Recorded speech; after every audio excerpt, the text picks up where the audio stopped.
oceans drank Atlantis, and the rise of the sons of Arius, there was an age undreamed of. And unto this, Conan, destined to bear the jeweled crown of Aquilonia upon a troubled brow. It is I, his chronicler, who alone can tell thee of his son. 1, 2, 3.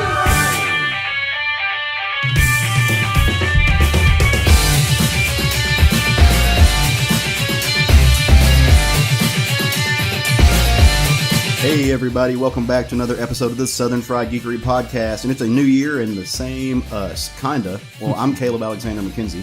I'm Sean. And I'm Jerry. And we are a three-man podcast today. Our buddy Craig is traveling, as he is wont to do sometimes.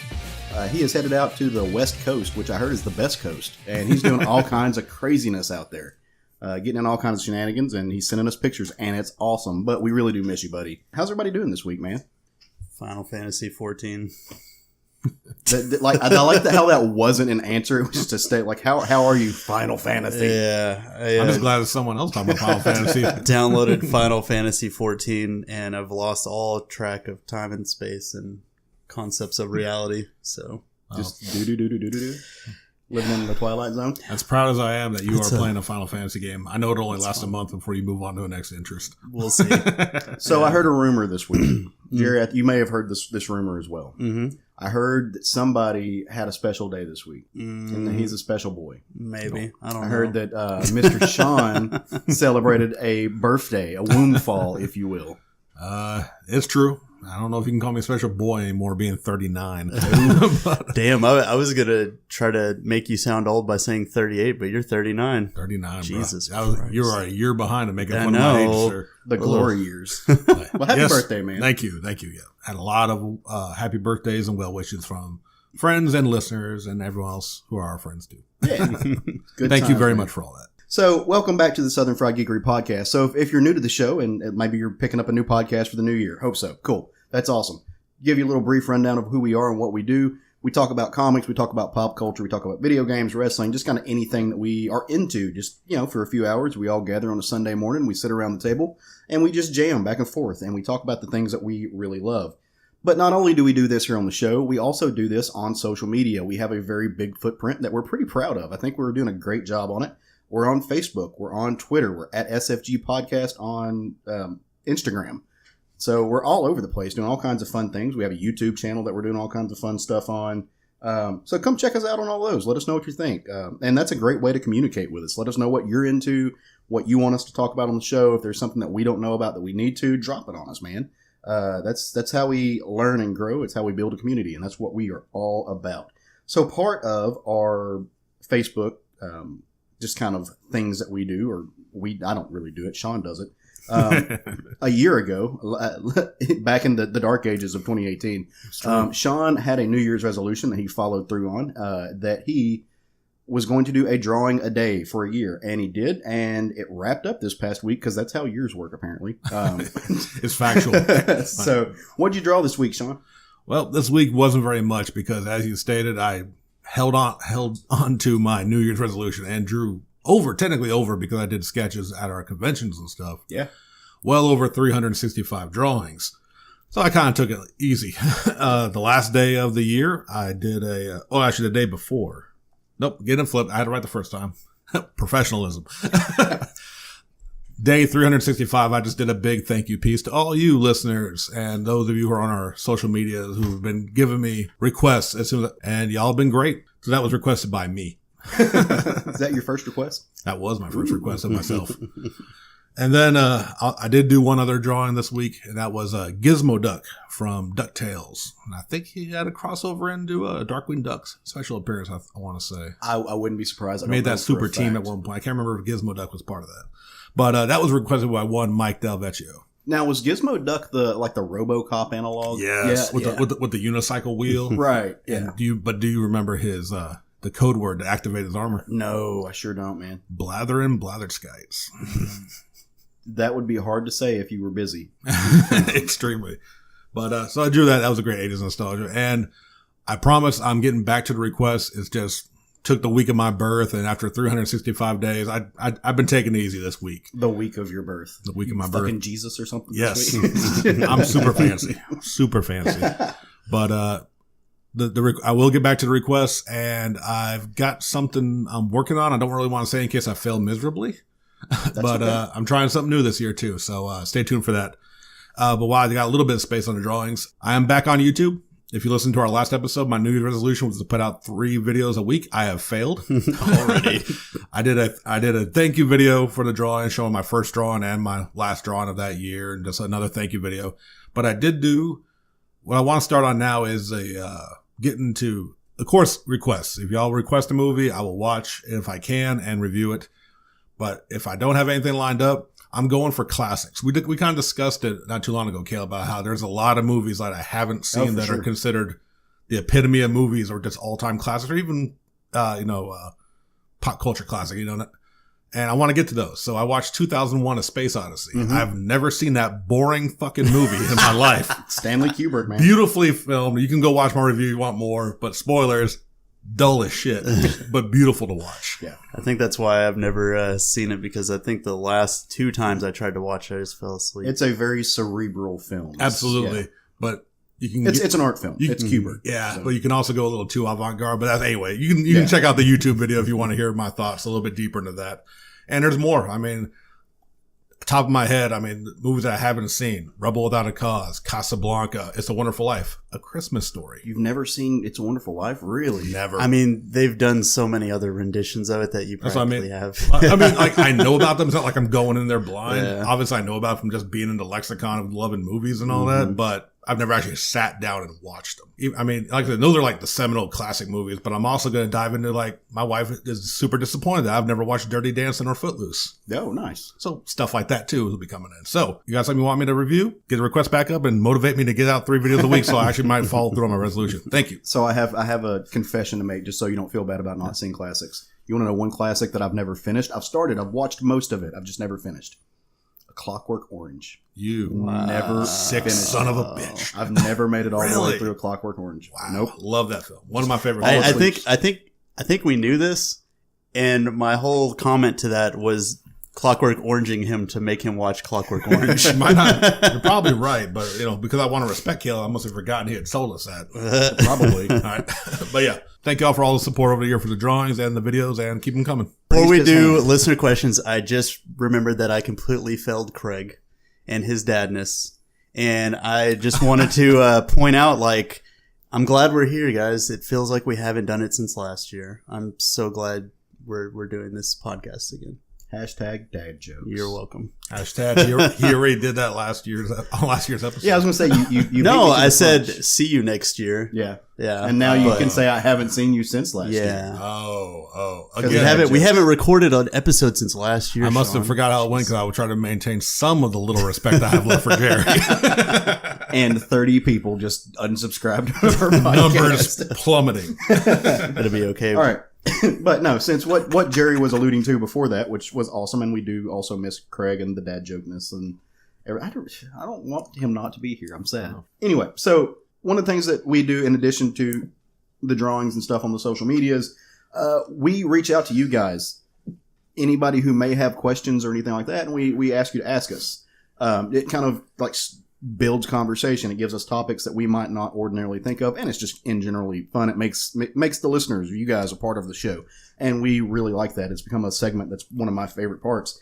And for the past couple weeks, because we've had all kinds of shenanigans happening, all these things going on with holidays and birthdays and travels and this, that, and the other, we've gotten to a few, but I've like made up some listener questions like thematically.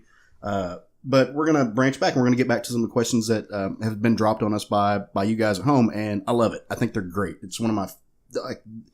I would have never asked myself some of these questions, and there's some that are on the queue, so if you've asked us things and you're sitting at home, like, wondering why your question hasn't been asked yet, I promise you, we're going to get to it. Like, we got flooded there for a little bit. We got inundated with a barrage of questions, and it was super cool, but we can't do all of them at once. Yeah. We love the audience, because I run the same problem with the drawing requests, and we love audience participation, but have some patience. Yeah, you gotta love you guys. Bear with us. So this week we have a couple of different questions that They're really good. And so the first one comes from, I think, David Allen Beam is his name. And he wants to know, what DC versus Marvel collaboration or fight would you most like to see?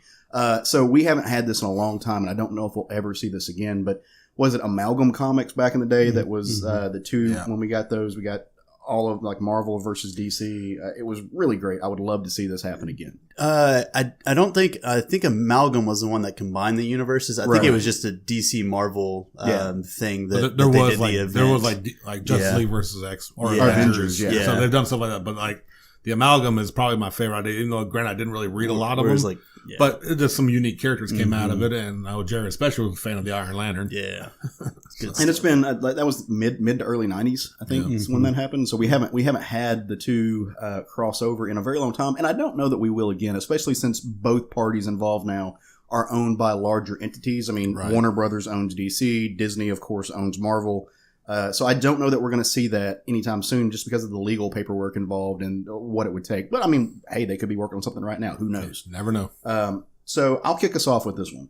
Mine is just pure whimsical childhood nostalgia, or not nostalgia, a want for happiness in my comics. I would love it. I'd be thrilled if we got a comic that mixed Gabby, the honey badger, and Moon Girl, and put them in the same book, not a versus book, just an adventure book with the Super Sons. I want to see Damian Wayne and John Kent team up with Honey Badger and Moon Girl and just go on some kind, and of course Devil Dinosaur, you got to throw him in there with Moon Girl. Well, he has to be. But just some kind of child friendly, maybe an all ages comic, all ages or teen, just adventure where you get the kids that are some of my favorite parts of Marvel. Like Gabby is one of my favorite new characters. I think she's great. Fantastic.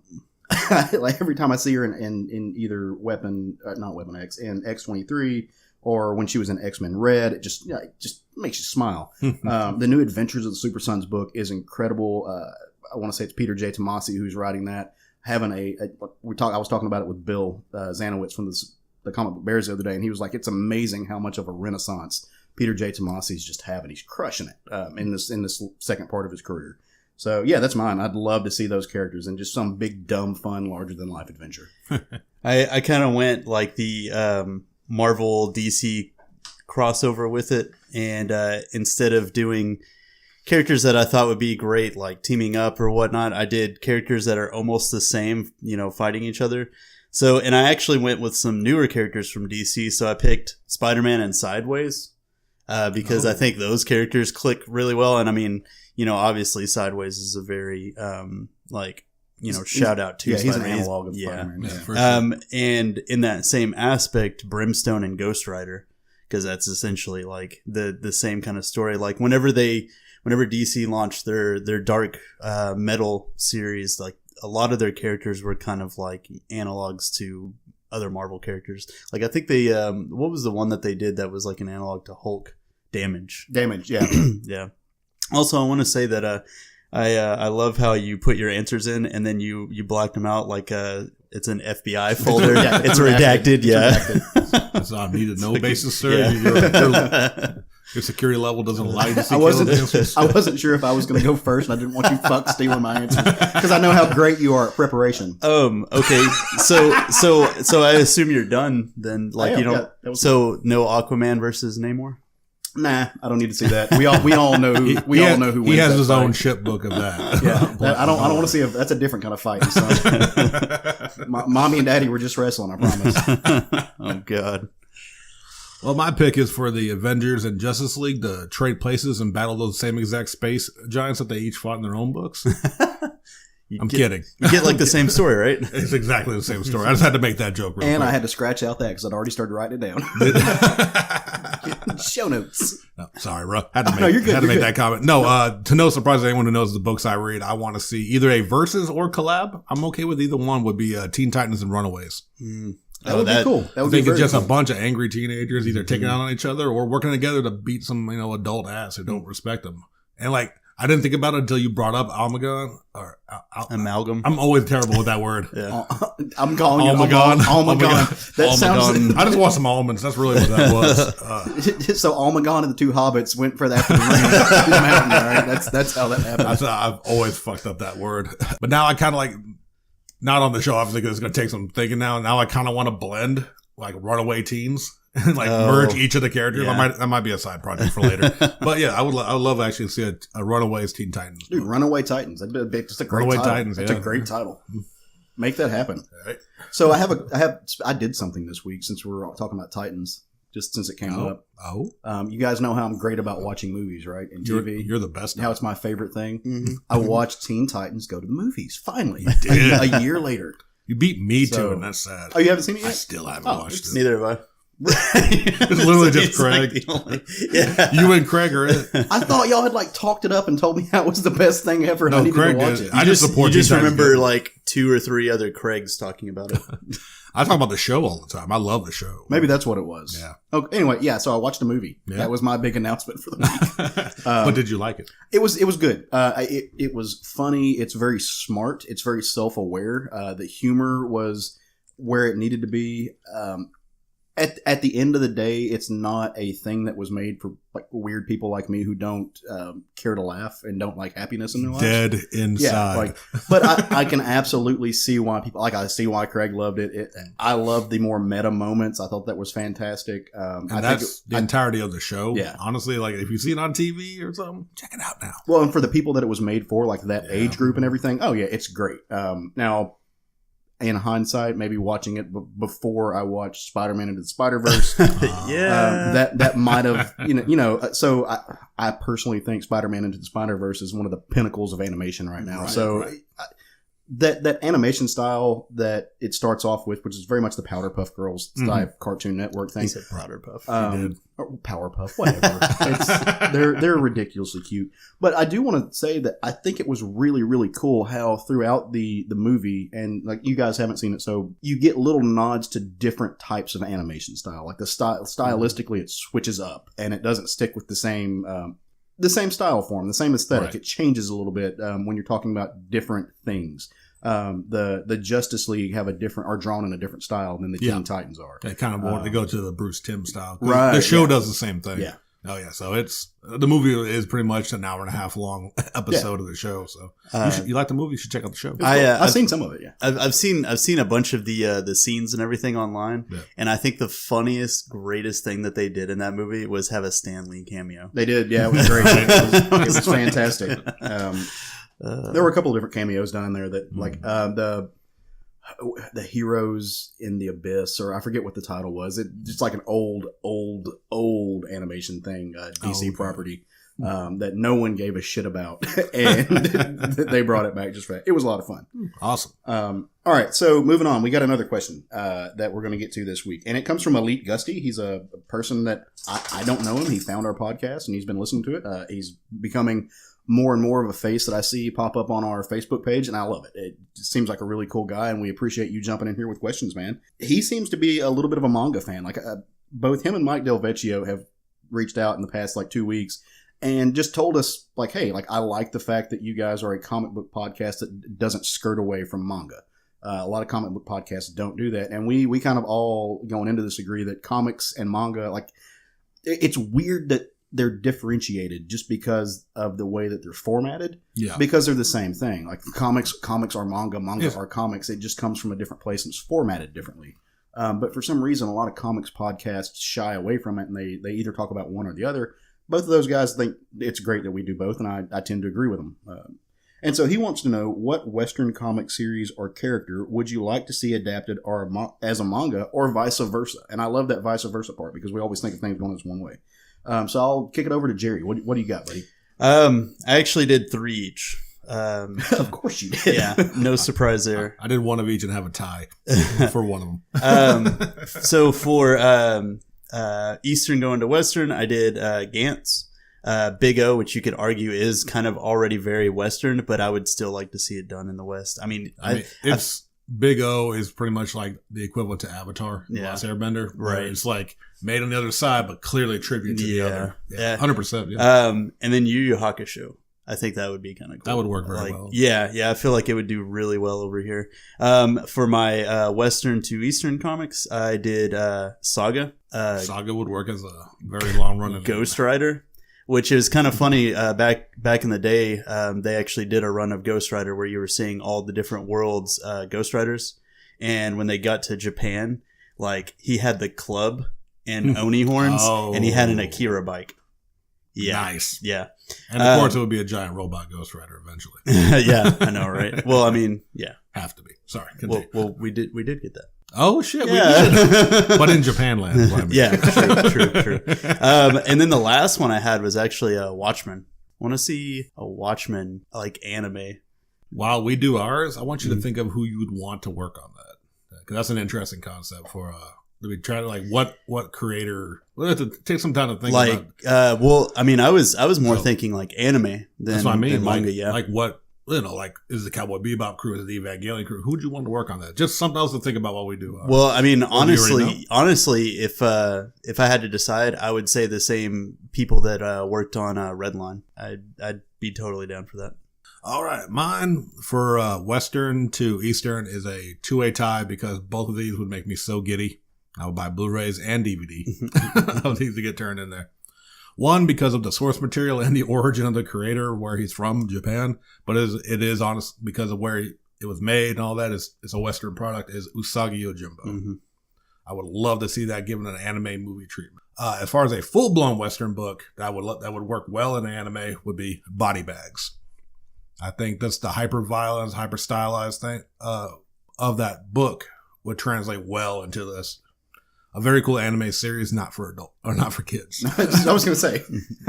It's for everybody. But I think Body Bags work very well as an anime. So this one was a tough question for me. Number one, I haven't read that much manga. And that's kind of a blind spot that I'm working on. That one of my goals for this year is to read more. But also because of the way I think about manga and comics, like I was saying, like I don't differentiate the two, especially when you get into the line art of what they are. I mean, stylistically, yes, it's different, but so is Bernie Wrightson to Mahmoud Israr. It's just a stylistic thing. So when I was thinking about this, I had to think of what I haven't seen in the manga that I have read, and I haven't seen any painted style. And I'm sure they're out there. I'm sure you could probably name some, but I personally haven't seen it. And so I was thinking, like, what do I think it would look like to see something that was made in a painted style over here, done by somebody who uses not just pen and ink, but they watercolor, acrylics, and to transfer that over into a manga style line art. And I had to throw it back to the book that's been one of my favorites for the past going on 4 years now that just ended this year. And that's Harrow County by Tyler Crook and by Cullen Bunn. Tyler Crook's a painter. He works in brushes. Like if you look at his book, it's all watercolor. It's gorgeous, gorgeous work. I wonder what that would look like if it was thrown over and done by a guy like Junji Ito, just in pen and ink, or Shintaro Kago, who does use a little bit of color in his work. But I just don't know what that would look like, and I'd love to see it. I think it would make a great adaptation. It's a long enough story, and I think that the subject matter, I mean, you're looking in Harrow County, you're looking at Southern Gothic style cultism, kind of, right. Magic, and I think that would adapt. I think at least for what I've read, the manga in the Japanese style, they have magic and they have this history and this lore. I think the subject matter would adapt well. And so I would love to see one of those guys take on a book like Harrow County and adapt it. Going the other way, Akira, done in a painted style. You take a book like Akira that is, it's a historically well-known book. It does a lot of work. It's inundated into the culture. But to have it done in a style that, is more fluidic and less rigid than the original source material was, I think would be really cool. I would absolutely dig that and check it out. And I actually did have a Western or Eastern to Western. Oh, shit. Did I cut you off? You sure did. I'm That's okay. so sorry, man. I thought about it and I was like, wait, both of those are Western to Eastern. I know. But Caleb's all like, Craig's not here, so Caleb's like, I'm big man in charge. And honestly, it's a real quick one because for some reason it was a lot harder to go from like Eastern to Western for me. So I'm going to do the one that has been attempted many times before and has one done right for once is Battle Royale. Royale, however you want to pronounce it. And not the Hunger Games, but let's actually take the grittiness of what the novel turned manga turned live action movie over there wanted to show you was that the government will even fuck over ninth graders, young kids, and make them kill each other. Like, no holds barred. Let's make people uncomfortable with it as the story's supposed to. Done in Western instead of bow and arrow teen romances. We need to talk about that one sometime. Battle Royale, absolutely. Yeah, that was a great series. I feel bad for people who only know the Hunger Games through the movies, because the books were actually decent. I'm sure they were. I'm sure it's always better in there, but you got the movies weren't great, but the books were decent. And that's just my opinion. There's people out there who love those movies, and hey, that's great. More power to them. All right, so I answered mine too soon. That's okay. But no, we love the questions, and we appreciate both of you fine individuals for reaching out and dropping them on us. Next week, we're not going to have some because we are going to be doing our best of 2018. We were going to do that this week, but unfortunately, Craig had to travel, and we can't do it without, we just can't. No, That's not something that we cannot do. And so there's still time, though, if you haven't gone on our Facebook page, and you would like, because I would love to know everyone's opinions. I would love it if we just got a flood and we got to do this big, major top 5 thing from the listeners. But we have a link set up on our Facebook page for you to go out, and it's a Google link, so you don't have to put in your email address, and you're not going to get spammed and any of that bullshit. You just click it, and you don't even have to put your name. You just fill it out, and it goes from comics to manga to film to wrestling. There's all kinds of coolness on there, and just tell us what your favorite parts of 2018 was. It's going to be a lot of fun. I can't wait to do that episode, but we're leaving that up until the Friday. I think that's the 11th, if I'm not mistaken. I'll have to look at calendars. Calendars are hard, y'all. They're actually fairly soft. They're made out of paper most of the time. I've got a metal one out in the garage. Shut the fuck up, Caleb. He's secretly a calendar man. Yeah, Calendar Man is hard. That dude's metal as fuck. That dude's been to jail 6 times. You're welcome. Womp womp. But yeah, so go do that. Go fill out that. We're leaving it up. We'll take it down on Friday so I can start tallying the votes. And then next Sunday, best of 2018, or favorites. I hate using best of, but I did it this year just because I wasn't thinking, and I went to a typing spree. It's everyone's personal best of. It's subjective, right? It's course. like we're not. But it's synonymous with an award show, right. Best of, best in show, all that kind of stuff. It's best of according to our and your opinions, but just substitute the word favorite for what it's worth. Indeed. All right, so it's been a week since we've been able to gather around the table, and some things have happened. Some good, some not so good. So here are some of the bigger news points that kind of hit us where we live. Indeed. I'll start us off with some sad news. Mean Gene Okerlund, the man I would, and I think many would agree would be called the voice of wrestling. Yeah. He is a longtime commentator, announcer, interviewer is probably what he's best known for. He's worked for every major wrestling promotion from the early days where it was all just independent promotions to the WWF and WCW and even WWE. He was still doing stuff for them even though he wasn't an on-air TV personality. Sadly passed away this week at the age of 76. We don't have details of what happened yet, but his passing was definitely felt by wrestling fans. Even if you're not currently a fan, if you've ever seen some old wrestling footage, if you've ever done a Hulk Hogan impression, odds are one of the 2 lines you would say from Hulk Hogan was, "Let me tell you something, Mean Gene." Yeah. Because he's as synonymous with the wrestlers we all remember as with his own legacy. And really hurt this year. It was a tough one. Part of my wrestling fandom since I was a kid, early kid in the 80s watching wrestling. He's been a part of that the entire time. So really sad to hear about his passing. Yeah, he's the king of deadpan interviews, right? Absolutely. You just straight face, just as kind of conservative as can be, in the way he handles himself. And you juxtapose him next to the guys, like you said, Hulk Hogan or Sting back in the colorful days. Or Macho Man Randy Savage. And he's just sitting there just intense as can be on every word. He approached it like a sports interviewer. Yeah. Like he was interviewing a legitimate, and they are athletes. But you know what I mean? Like he always took he was never a character. Yeah. He had character. He was a really great interviewer because, like I said, he played off these wild and crazy characters, and he's like, well, what are you really talking? But in a professional. Right. Like with some of the wilder people, you always hear the stories that everyone loved this guy. Yeah. And like one of my favorite moments, like you mentioned, it's great that you brought up the whole straight man and all that. I can't remember this wrestler's name, but it's one of my favorite interviews ever because this dude was clearly hopped up on something and talking about, "Let me tell you something, Mean Gene. I'm over here in San Francisco trying to find me a woman." And he's just like, I can't even do it properly. Super country as hell. "I'm looking for a woman." And you just see Gene eventually just turn away from the camera, his head just bobbing, laughing so damn hard. And this dude is just making the most ridiculous promo you've ever heard in your life. And for a guy who's been doing it for that long, it broke him on camera. And it was one of my favorite Mean Gene. I feel like that's an achievement in life. Like if you can make Mean Gene crack, you've done something. Like that's a award-worthy feat. Right. It's that, and the one time the WWF sign fell and crashed behind him, he said, "What the fuck?"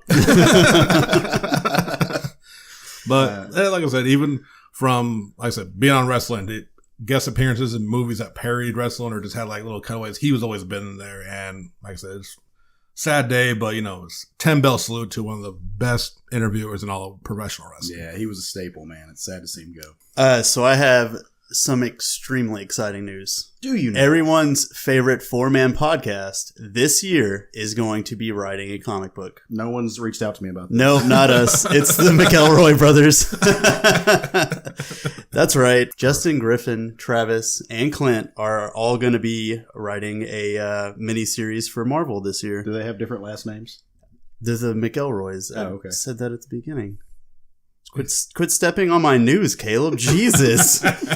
So if you don't know them, which I've mentioned them a couple of times, they do My Brother, Me, and The Adventure Zone, and a few more podcasts. I think they each have a podcast with their significant other as well. They are going to be writing War of the Realms is coming out, I guess, here in the spring, summer. It's the Marvel's big event this year. And they're going to be writing a 5-issue miniseries of Journey into Mystery. From the sounds of it, it looks like it's going to be pretty great. The artist for it is going to be Andre Lima Arujo. Yeah. And honestly, cannot remember if I've read anything with their art in it. I don't. I know the name. I'm just not familiar with their work. Yeah. So the whole story behind it is Thor has a baby sister that came out of seemingly nowhere that nobody knows anything about. They kind of described it. I think Justin quoted it as the Babysitters Club.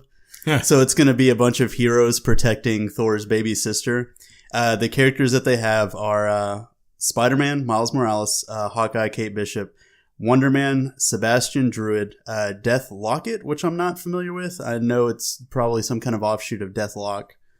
And then No clue. Balder the Brave and Caleb's new favorite, Thori the Hellhound, Yes. is going to be in it. Yes. So they're basically going on an adventure, going on a quest to save Earth's only hope.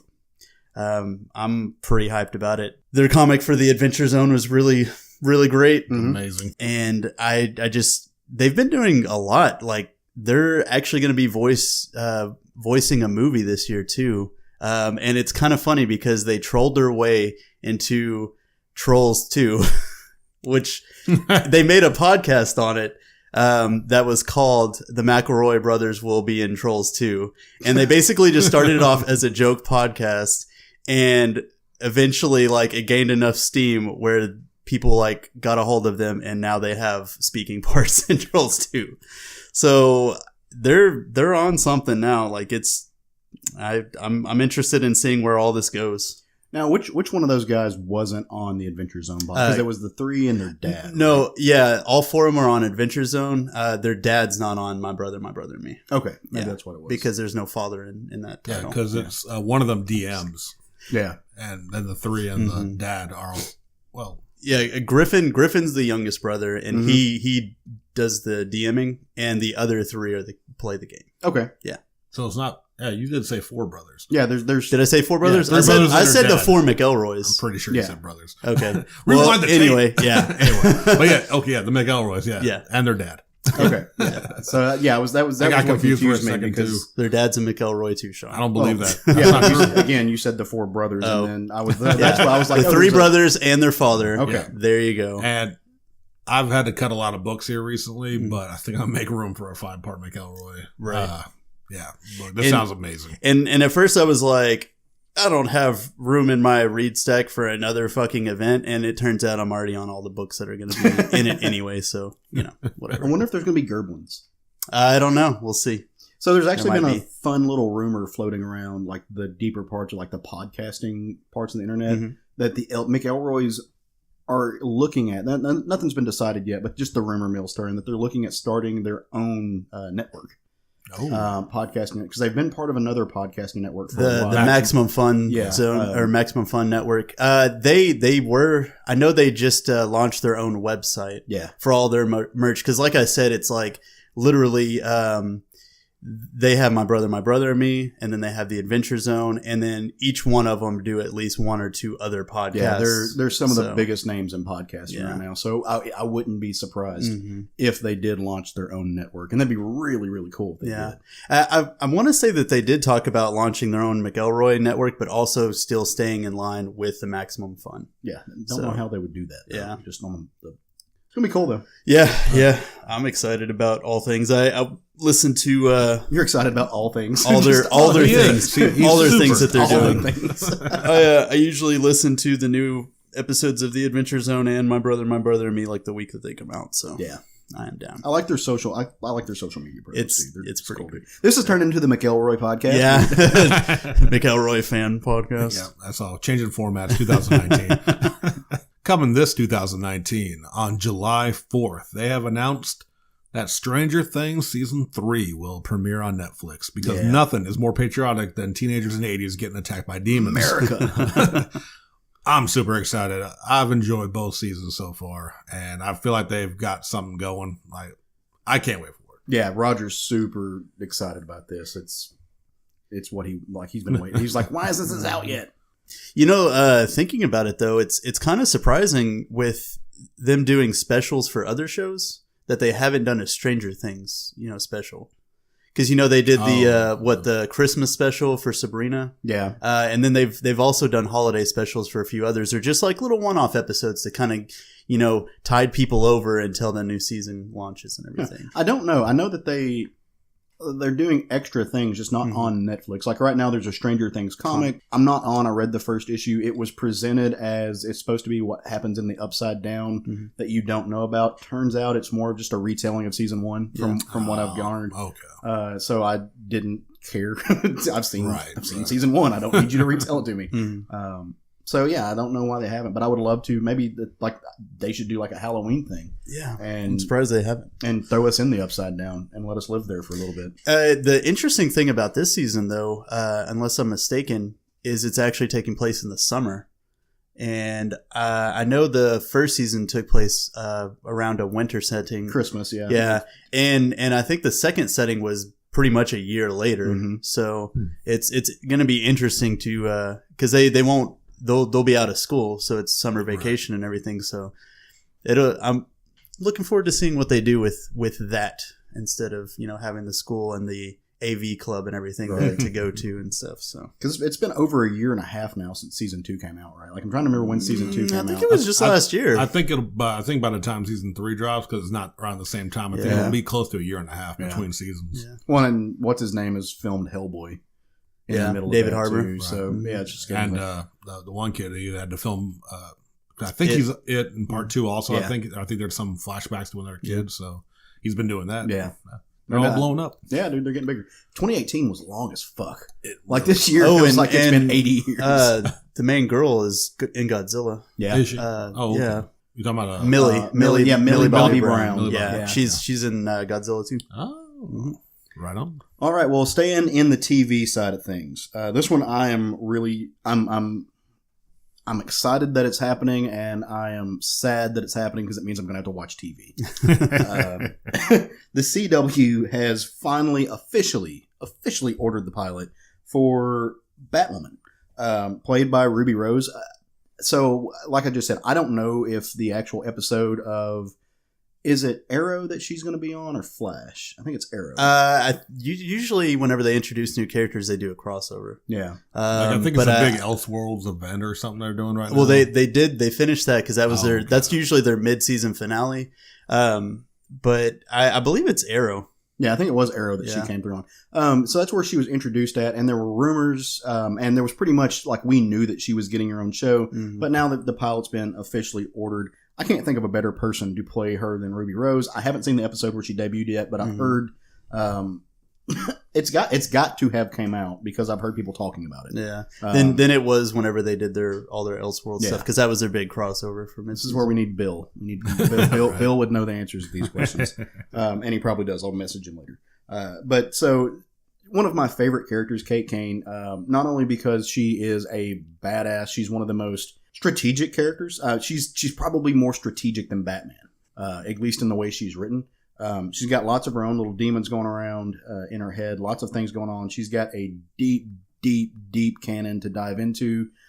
It's deep enough that there's a lot of seeds that have been planted they can do amazing things with, but it's not so old that you're going to have the lamentations of fanboys saying, well, this isn't the way it was back in 1982. When they'll still do that. Well, sure, but no, they're just mad because she's a woman and gay because, vaginas rubbing together apparently is the portal to hell for some people.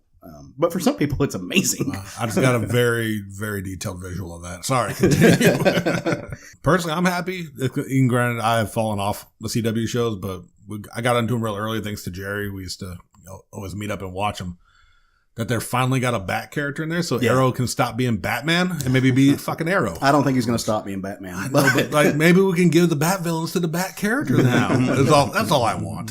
They've basically already established that Bat universe, and now they could just hand it over. Yeah. But the cool thing about this is because it's Batwoman and just kind of who that character is, we're going to finally get to see a character that's been a big part of not only Batwoman's kind of canon, but also in the Batman canon since the show, Renee Montoya. Yes. She's going to be a big part of that show, and I can't wait to see her on the screen. And, personally, I hope that they... It's Rosie Perez, I believe, I think so. Yeah, I think that's the actress. I think we reported on it a while back. Yeah, we talked about it earlier. Yeah, I think it's Rosie Perez, which makes me happy. Yeah, she's... Yeah. I don't know actresses and actors or just act people, but I think it's good. I think it's good. I think it's good casting. I think it's great casting, and I really hope that they do the question. I hope that they do the 52 thing and they give us that arc. I don't know if they will or not, but one can dream, right? We can't dream. We can't do a podcast, so I can dream. Truth. So the other one comes out of, and it's kind of our last little bit of news. Comes out of the Marvel offices, and this isn't really a big breaking news thing. Nothing's going to change or anything. It's just worth mentioning. Jordan D. White has been named Marvel's senior editor. This is not the editor-in-chief. That's still C.B. Cebulski. But Jordan's been with the company over 13 years now. He's lately been in charge of a lot of their X-Men run, which, depending who you are, that may be a good thing. That may be a bad thing. But he's certainly done his time in there. He's a really great guy. I got to talk to him a little bit last year at C2E2. Really nice individual, plays a great ukulele, and knows the history of these characters, and knows the world. And so just, that's got to be an achievement, right? Like, you're the senior editor at Marvel. So I felt it was worth shouting him out and telling him congratulations. Now get a whiteboard and write where characters are at,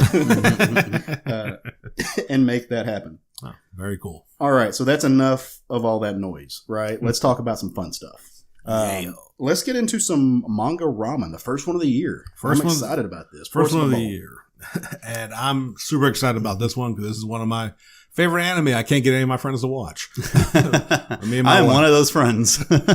Today I want to talk about Bakuman. It is a anime and manga from the creator of Death Note, which a lot of people are probably more familiar with Death Note than this one. So that should already tell you that this guy knows that this story is going to be about tension. But what you may not know, this story is about two kids who want to create manga. First, it was written by Sugumi Oba with art by Takeshi Obata, which we mentioned before is rare to see a two-man team create manga. Usually it's one man writing and drawing. And what I really like is that this one is a two-man team, and it's about a two-man team. Very fitting. It's about Moritaka Mashiro and Akito Takagi. Mashiro can draw. He loves manga, but he's not really motivated. He's kind of shy about his art. And Takagi is a writer who's a lot more abrasive, a lot more forthcoming, and he stumbles upon the other guy's drawing pad and sees that he can draw. And he's like, holy shit, you draw really well. I want to write. We should create manga. And it immediately hit you quick that Moritaka with some feels. He's like, I don't want to become a manga artist. His uncle was a very famous manga artist who died from overworking. So immediately he has that trepidation about it. But he does love manga. He loves drawing. And he eventually gets, he's starting to get okay with the idea. He goes, we promise it won't be like that. You'll never be overworked. Top that with Moritaka having a crush on a girl in his class who's popular and fun, and finds out she wants to be a voice actress. Mm-hmm. They're both super awkward around each other. You can tell they like each other, but in very anime and very Japan, they don't want to look at each other because they like each other too much. So they eventually, once he decides, like, yes, I'm going to create a manga, and he wants to get with her, but he wants to be worthy of her in a sense.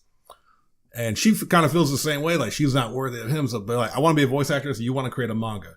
How about when I can voice your lead heroine of your manga in the anime adaptation, we'll get married. And he's like, yes. Hashtag goals. Right?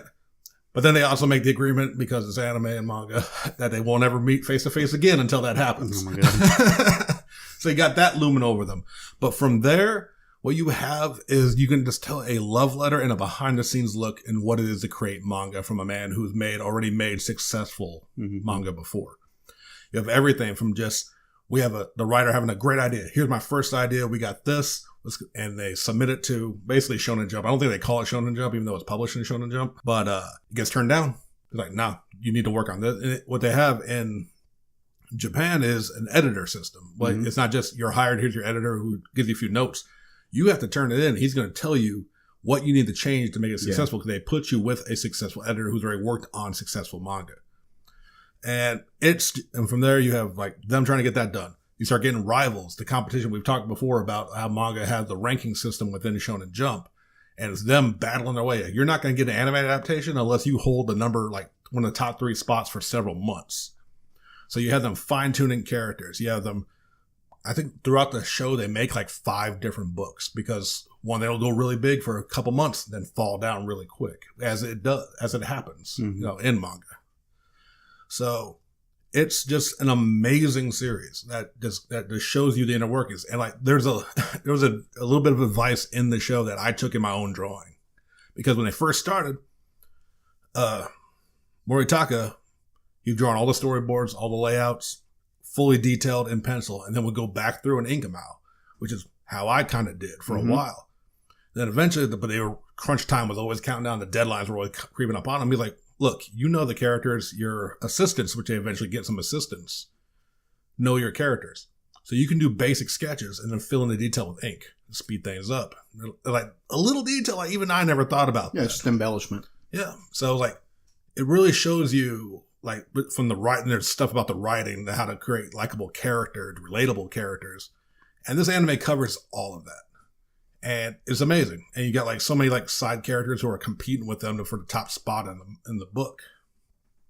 From the female writer who writes like romance and like from a woman's perspective, so she gets a lot of female readers sending in their polls and voting for her all the time. To the what's the best way to put it? Hyperactive child creator.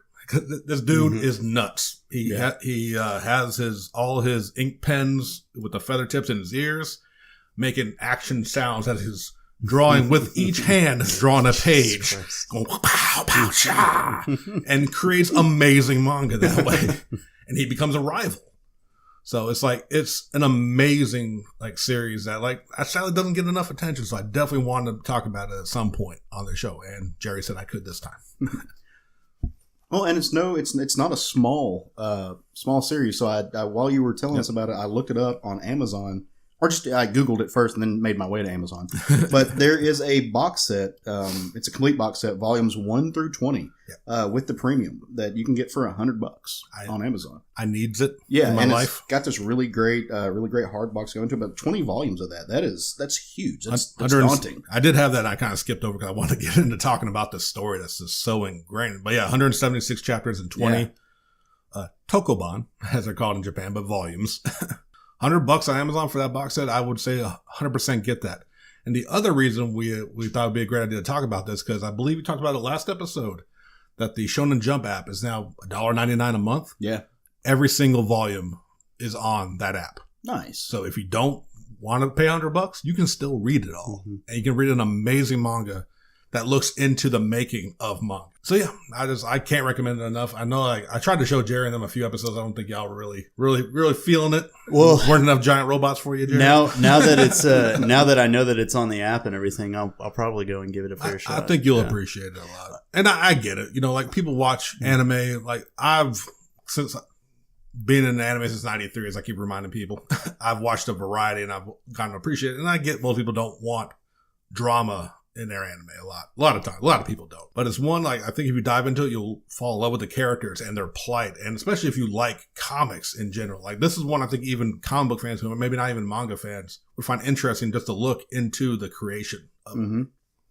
It's one I can't recommend enough. It's like those documentaries that we watched that trying to show you what the Marvel bullpen was like in the 50s. Thank you for reminding me of that. I did watch that Robert Kirkman AMC. But you mentioned the Marvel bullpen. And the two-man team. I found out that the real life two-man team who made this manga did the Marvel method. Oh, nice. The writer would sketch out his own storyboard, send it to the editor and the artist who lives in a different city. The editor would make his notes for what they need to do. The writer would fill in everything, changing very little, and they barely had any arguments. But it was the Marvel method in Japan. Very cool. I thought that was awesome. And did they make an anime for it? They did. They did? Yeah. They did, but I don't think it's on Crunchyroll. Yeah. And I don't know if it's on any of the streaming services I have. No. I haven't checked in a while. But if it's on those, go find the anime. The anime adaptation is fantastic. I mean, I think they did 3 seasons, so I think it covered the entire manga series. So, yeah. Did you read all of Death Note too? Yes. Actually, I did read Death Note back then. I watched the anime and I read beyond it in the manga. And how does it kind of stack up? They're 2 completely different stories, but like kind of what I started off with. Mm-hmm. Death Note, for all of its gloriousness about it and all of its faults, the writer is a master of tension and build-up. Yeah. And now picture that with worrying about a kid trying to meet his deadlines and not work himself to death like his uncle did. Right. So, like, even though it's less stakes, I guess, in the vein of comparing it to Angels of Death killing each other, killing people to just try to make your deadline so you can marry the woman you love. Mm-hmm. But it's still that tension. It's still that, like, you worry about these characters are well written, well liked. They have their own, like, even the artist, writer have their own arcs to themselves about just trying to create. Right. From working from like kid detective story to just a hero action story. Like, it hits various genres of all their different books. And at one time, I believe they even have 2 books at the same time going. Oh, wow. So, yeah. Amazing show that, like, if you love manga and anime, it's a love letter to that. If you're curious about it, about how the process of making manga, this is definitely a autobiographical story. Because, like I said, this guy had already made an amazingly popular manga in Death Note. Yeah. Before he made this. So he knows it's got to be a lot of it from his own personal experience. I just added the box set to my wish list on the Amazon. Have you checked out Platinum End at all? That's his new one, right? I think I started a couple chapters. It kind of, like, as much as I like Death Note, I think Bakuman's the better story for me. Yeah. And it kind of hit more Death Note for me. So I never went back to it, but I checked out a couple chapters, I think, back in the day. It definitely seemed more in that, like, fantasy realm of Death Note. Yeah. Indeed. Which is not a bad thing. Like, we may cover Death Note eventually. I like it. Like, people lose their shit over Death Note. Yeah, they really do. It's also a solid, but that's for another day. Because for now, our bowls are empty. Thank you for the meal. Ikidakimasu. Nice. Well, that was awesome. Thank you. I hope I get that box set at some point. That's going to take a student loan and buy things with it, like a responsible adult. I will borrow that box set when you're done with it. I would love to reread it. Just come over, we'll sit on the floor like we used to in the pajamas and have a party. That was the best, right? Like when you were a kid, just chilling out on the floor and hanging out. That was awesome. Yeah. I miss those days. I hate being an adult. Adulting sucks so hard. Terrible. It's the worst. I'm done podcasting for now. Now I'm loving Underdog. Annie has entered the room. Well, while you were giving Annie the love that she deserves, and rightfully so, let's talk about some comics. Let's move on to our Smothered Covered in Comics section. We will do that. So for folks who are new to the show, every week what we do is we each bring a comic that we have read to the table, and we talk about it. But we also, before we get to that, we roundtable a book. We wanted to kind of bounce back and forth off of each other. And, we all don't read the same thing. So sometimes I'll read a book that Jerry and Sean haven't read. Sometimes Craig will read a book that we've all read. But, we definitely bring one book to the table that we have all read. This week, that book is none other than, and I'm so giddy about this. I've been waiting on this moment. You've been excited, even though you didn't recommend it last week because you forgot that it was coming out. I did. I'm happy for you, Ken. I forgot it was coming out this week. I'm so goddamn happy about this book. All right, so ready for it? It's Conan #1 from Marvel Comics. Wait. Let's start that over. Caleb, what is best in life? To crush your enemies, to see them driven before you, and hear the lamentation of the winds. All right, now we're ready. All right, so Conan #1. Take you to a time of high adventure. Yes. Dun, dun, dun. And all of the Robert E. Howard glory. Written by Jason Aaron, drawn beautifully, exquisitely by Mahmoud Esrar, colored amazingly by Matthew Wilson, and with a gorgeous cover by Asad Ribic. Gorgeous painted cover. It's the first time that we've seen Marvel doing a Conan book since I want to say the late 80s. Just really quick, what did you guys think about it? It was pretty badass. Yeah, it was amazing. Oh, absolutely. It immediately felt, and granted, my knowledge of Conan is literally the movies, never the books. Had that one book, that one comic I gave you, I read a long time ago. Yeah. But from we'll get a little bit into the plot here in a second, but from the witch scene was like, reminded me of the movie. Conan, and even gives a little history on Conan's life, which I've heard like some things over it, and it's just, the art is perfect for it. It kind of reminds me of the older comics. Yeah. And the storytelling is Conan. It's no holds barred. It's bloody. There's like, it's not a mature book because it didn't go full force with everything, but it's not a watered down Conan book. Yeah. And I think it's not trying to be an edgelord book, but it's also not trying to pretend like it's not what it's not taking away from the violence and the gruesomeness of Conan's life. They nailed the barbarianism. Yeah, absolutely. 100%. And I, it was completely savage. Just because this podcast would not be complete without the opinion of one Mr. Craig, I asked him what he thought, and he sent me all exclamation points and hearts. So I'm assuming that means he loved it. This is a great first issue. It gets you into Conan's world. It sets up for the big adventure that's obviously going to be the first few issues. If not, I don't know if is it a miniseries or is it? No, it's going to be full fledged, but the first 12 issues are the life and death of Conan. Okay, so that's going to be So we're going to get. It's setting up what's already probably going to be an incredible arc. Yeah. So let's get into it a little bit, guys. So this book, from page 1, from Asad Ribic's gorgeously painted covers to to the opening page, is just, it's a classic homage to Conan. It's a love letter to the 70s Conan stories by Stan Lee and Roy Thomas, drawn by Barry Windsor Smith, to the Robert E. Howard books. But when you open the page, you just get that. You get that classic Conan thing that you see in the films and you see in the books. It's, know, O Prince, that between the years when the oceans drank Atlantis to the rise of the sons of, the Aryas. Like that, once I saw that, I knew I was in good and capable hands. Hell yeah. And so from there, you go to an amazing opening spread that has all of these classic Marvel paintings. There's a lot of Barry Windsor Smith in there. There's so many, there's too many names. There's some Ramita in there. It's just all of these amazing classic Marvel artists who really built up what Conan was to the comics. Just to set you in the mood. Like, it just eases you into that cradle so well. So this book, it's the life and death of Conan. And so it opens up to the story of how Conan was born. It's a gorgeously drawn picture of him on the battlefield with the cord still attached. His mother birthed him. Yeah. In the heat of battle. He's the son of a blacksmith. And the great thing about that, I don't know if you paid much attention to the image or not, but Mahmoud did such a great job of making it look like the woman who played his mother. Absolutely. In that film. And then it jumps to where he's king. He's King Conan. He's sitting on his throne. And so, Jason Aaron gives you this idea of what to expect and where he's going with this story. Like, this is not just a lot of Conan stories. They look at just a brief time in Conan's life. This is spanning the gauntlet. Yeah. And everything in this book, it one plays into the other. Like, it's not just taking a glimpse of his life. Like, this is the legend of Conan. And even in this book, it goes from when he was born to when he was old man Conan, and it was great. And so, but the meat of the story really kicks off when you get into.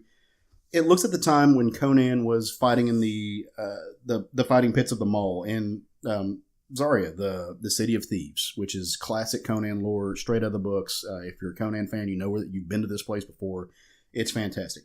It's a gladiator ring, right? He's fighting for the death. He's getting chopped up, doing a little bit of everything, and people are, as they are wont to do, betting on who's going to win. And the odds are stacked against Conan. You know, it's not going to be an easy fight. But this is where the plot gets thrown in. Men are betting against Conan, and all of a sudden you hear this voice. It's like, no, I put everything on the Barbarian, and it shoots over the camera pans, so to speak, over to this just gorgeous, buxom, voluptuous red woman who is, you know, you throw some red hair on her, she's Red Sonja.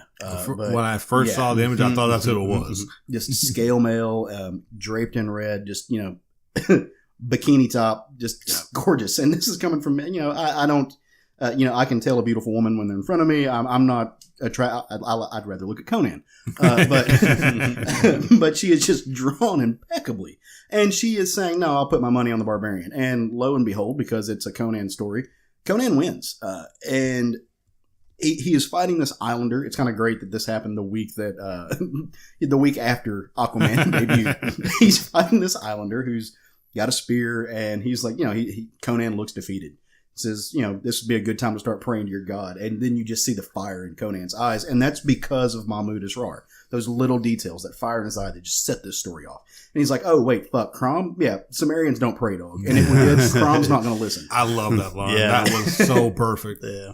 And then he headbutts the spear and breaks it. And he wins. And so the red woman goes to collect her due as she's, you know, she's owed. She won.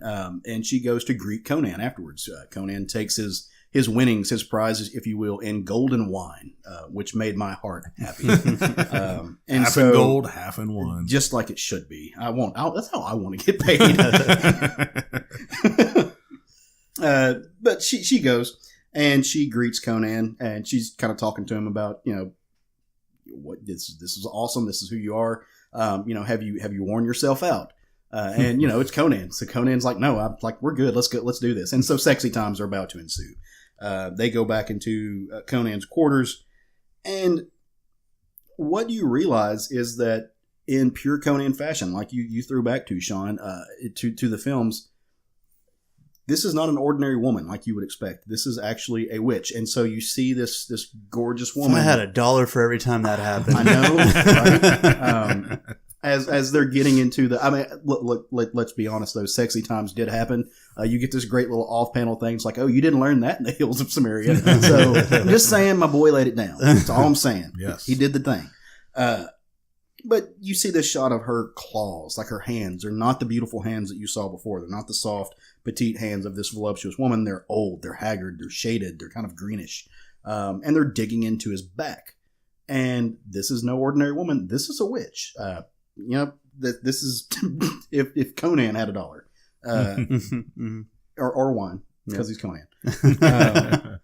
And so it turns out this woman she's a red witch. She is a harbinger of doom. She is trying to bring forth the Red Doom, quote unquote. And when I saw the title, The Red Doom, I'm like, oh fuck, here we go. Like this is like, you don't call yourself the Red Doom if some shit's not about to go down. And it's Razazel, the archdemon of the Elder Knight. Can you think of a more perfect title for a antagonist to Conan?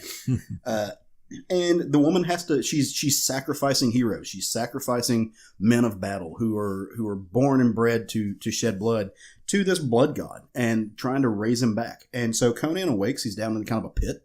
He's laid out on a stone table. And, you know, it's not looking good. He's in chains. He can't get up. And she's just sitting there giving, you know, the classic villain diatribe of, here's what I'm doing. Yeah. Here's how I'm going to do it. And this is what's going to happen. Got you monologuing. Yeah. And, you know, Conan breaks chains and punches her in the face because that's what he does. But not before you find out that she is not without her own means and ways. She's a necromancer. All of these dead bodies that are strewn about, she does a little hoodoo voodoo and they pop back up, and, you know, Conan's fighting skeletons and zombies. And what's how do you kill a skeleton and zombie, guys? Pop quiz. How do you kill a skeleton and zombie? The same way you kill anything with flesh. Damn Skippy with a savage swing of the sword. It's perfect. Mm-hmm. It's perfect. So the story from there jumps to the future. Conan escapes. He beheads the witch in this gloriously drawn thing. This image of destruction, of wanton destruction, and the zombies all fall down because that's how necromancy works. In case you didn't know, that's how it happens with me all the time. Once you kill the necromancer, all the demons fall down. But it jumps to the future. And necromancy is the bottle. The demons are in Caleb's head. Fuck, that was deep. You're welcome. I gotta think about this for a second. Caleb's going to sit in the corner right now. He just destroyed every thought process that Caleb had going in his demon-filled head. Now he needs a necromancer bottle. My whole life just got changed. So the story from there, Jason Aaron jumps us into the future. And by this time, Conan is the king. He's leading his troops into battle. They were outnumbered, but that doesn't matter because they've got an amazing warrior who leads them. They win, and Conan is doing the right and honorable thing and going through the battlefield and just sticking a sword into the people who aren't dead yet. As you do. Hey, look, if I'm sitting there bleeding out, like had a limb hacked off, halfway dying, and it hurts a lot, I'm not going to be mad if somebody goes ahead and just puts me down. Like, that's what I want. Appreciate it, bro. I don't like feeling pain. I'm kind of a bitch. So he's doing that, and as he's doing the favor to these men, he looks across the battlefield and he sees something strange, something that you wouldn't expect to see. He sees two children, twins, if you will, a boy and a girl. They look a lot; they're kind of the same, but they are collecting the dead and they're throwing them into a cart. And Conan's like, "Whoa! Like, what are you? What's happening?" He took the Black Panther thing and was like, "We don't do that here." He's like, whose side are you collecting? Like, what are you doing? I believe, like, he called them flesh thieves or something like that. Like, that's a thing in Conan's world. Yeah, I mean, people pillaging the dead, and so, but they're like, no, we're collecting both sides. Like, we're just doing this, and a little bit of conversation back and forth that's kind of lighthearted. It doesn't it's just kind of figuring out what this weirdness is about.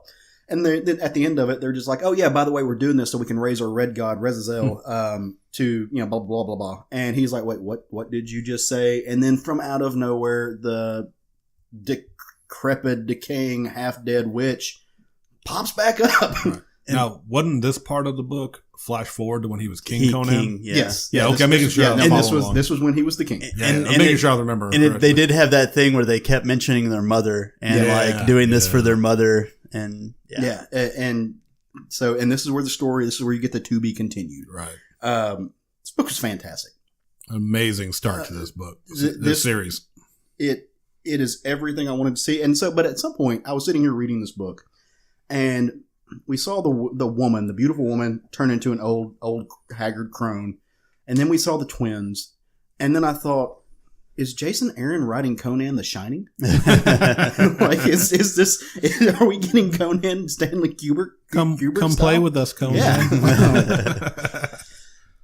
This book was a love letter to everything that people like me who grew up, who fell in love with the Schwarzenegger film. The one good one, the other one we don't talk about.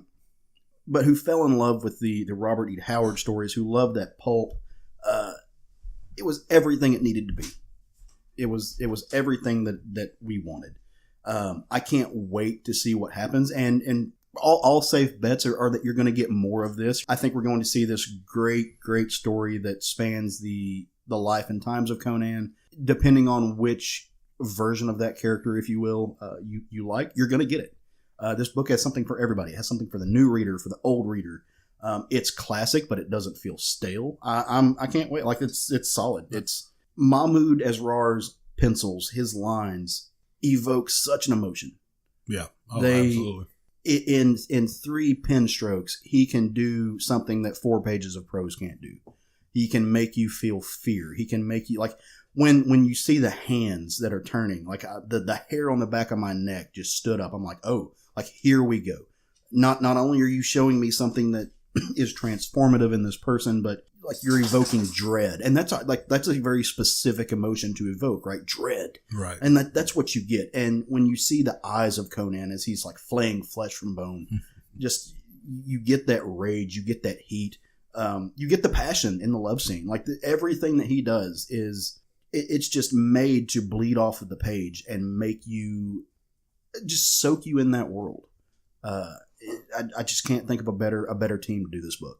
I know, it's fantastic. And I think it's a testament. I was really wondering, I couldn't wait to hear what you especially, and I know Craig's a pretty big Conan fan as well.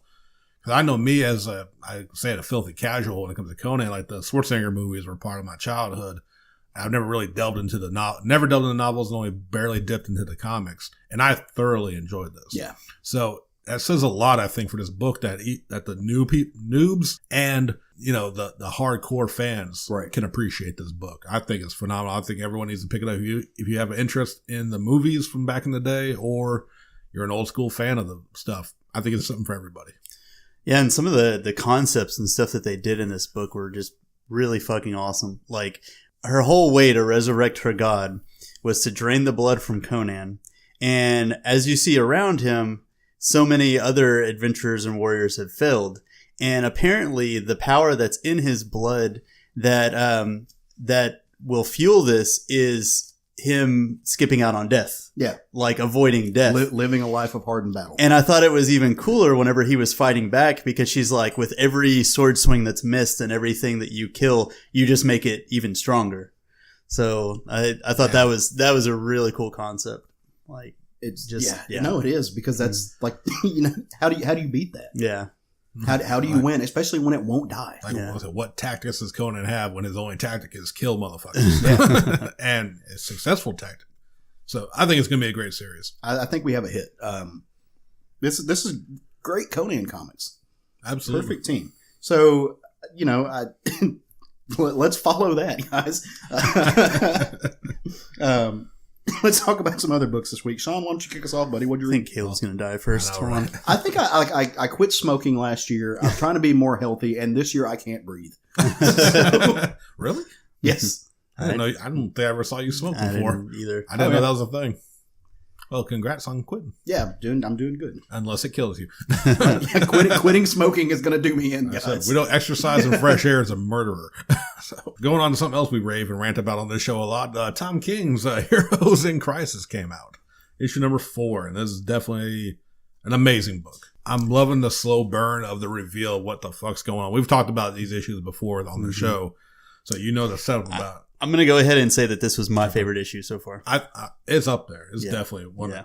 From just opening up to Tempest and Donna Troy. So I'm loving some good old Teen Titans throwbacks into that. Just him getting drunk in a bar and Donna Troy having to carry him out. It's so good to see Donna Troy back. Indeed. And you get, again, like, I don't care what you say, Dalton. I don't mind the 9-panel setup. It's classy as fuck.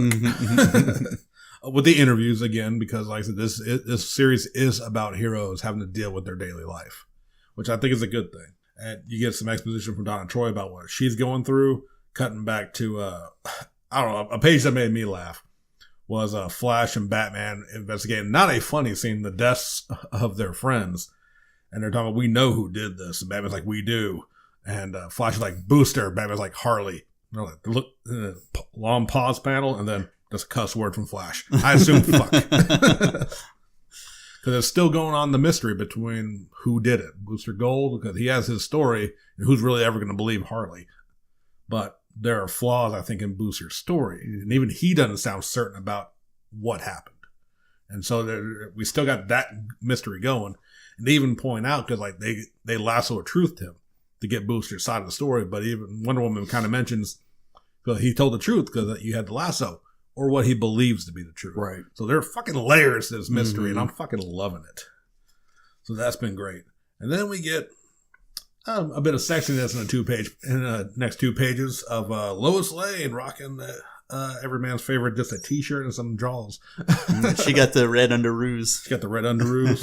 And then so you get that nice little like full page spread for Lois Lane. And then next panel, you get Superman rocking some of his boxer briefs, looking sexy as fucking his bed. Well, yeah, he does. Get a little bit of everything. I mean, but seriously, from an artistic standpoint, there is nothing sexier than seeing a beautiful woman in like, and I'm saying this as a gay man though, seeing a beautiful woman wearing your shirt. Right. Like there is nothing sexier than that. Clayman killing it on the art. And so you got them discussing some things on there, making that, basically Lois has an informant about what's going on with the heroes, and it's fucking this making you pissed off about reporters, to be honest. So you get a little into that, then you get into Batgirl, which is probably one of the most powerful confessions I think they've done yet, of just 6 panels of her just sitting there, undoing her belt, lifting up, revealing a bullet hole into her hip that goes out the back of her lower spine.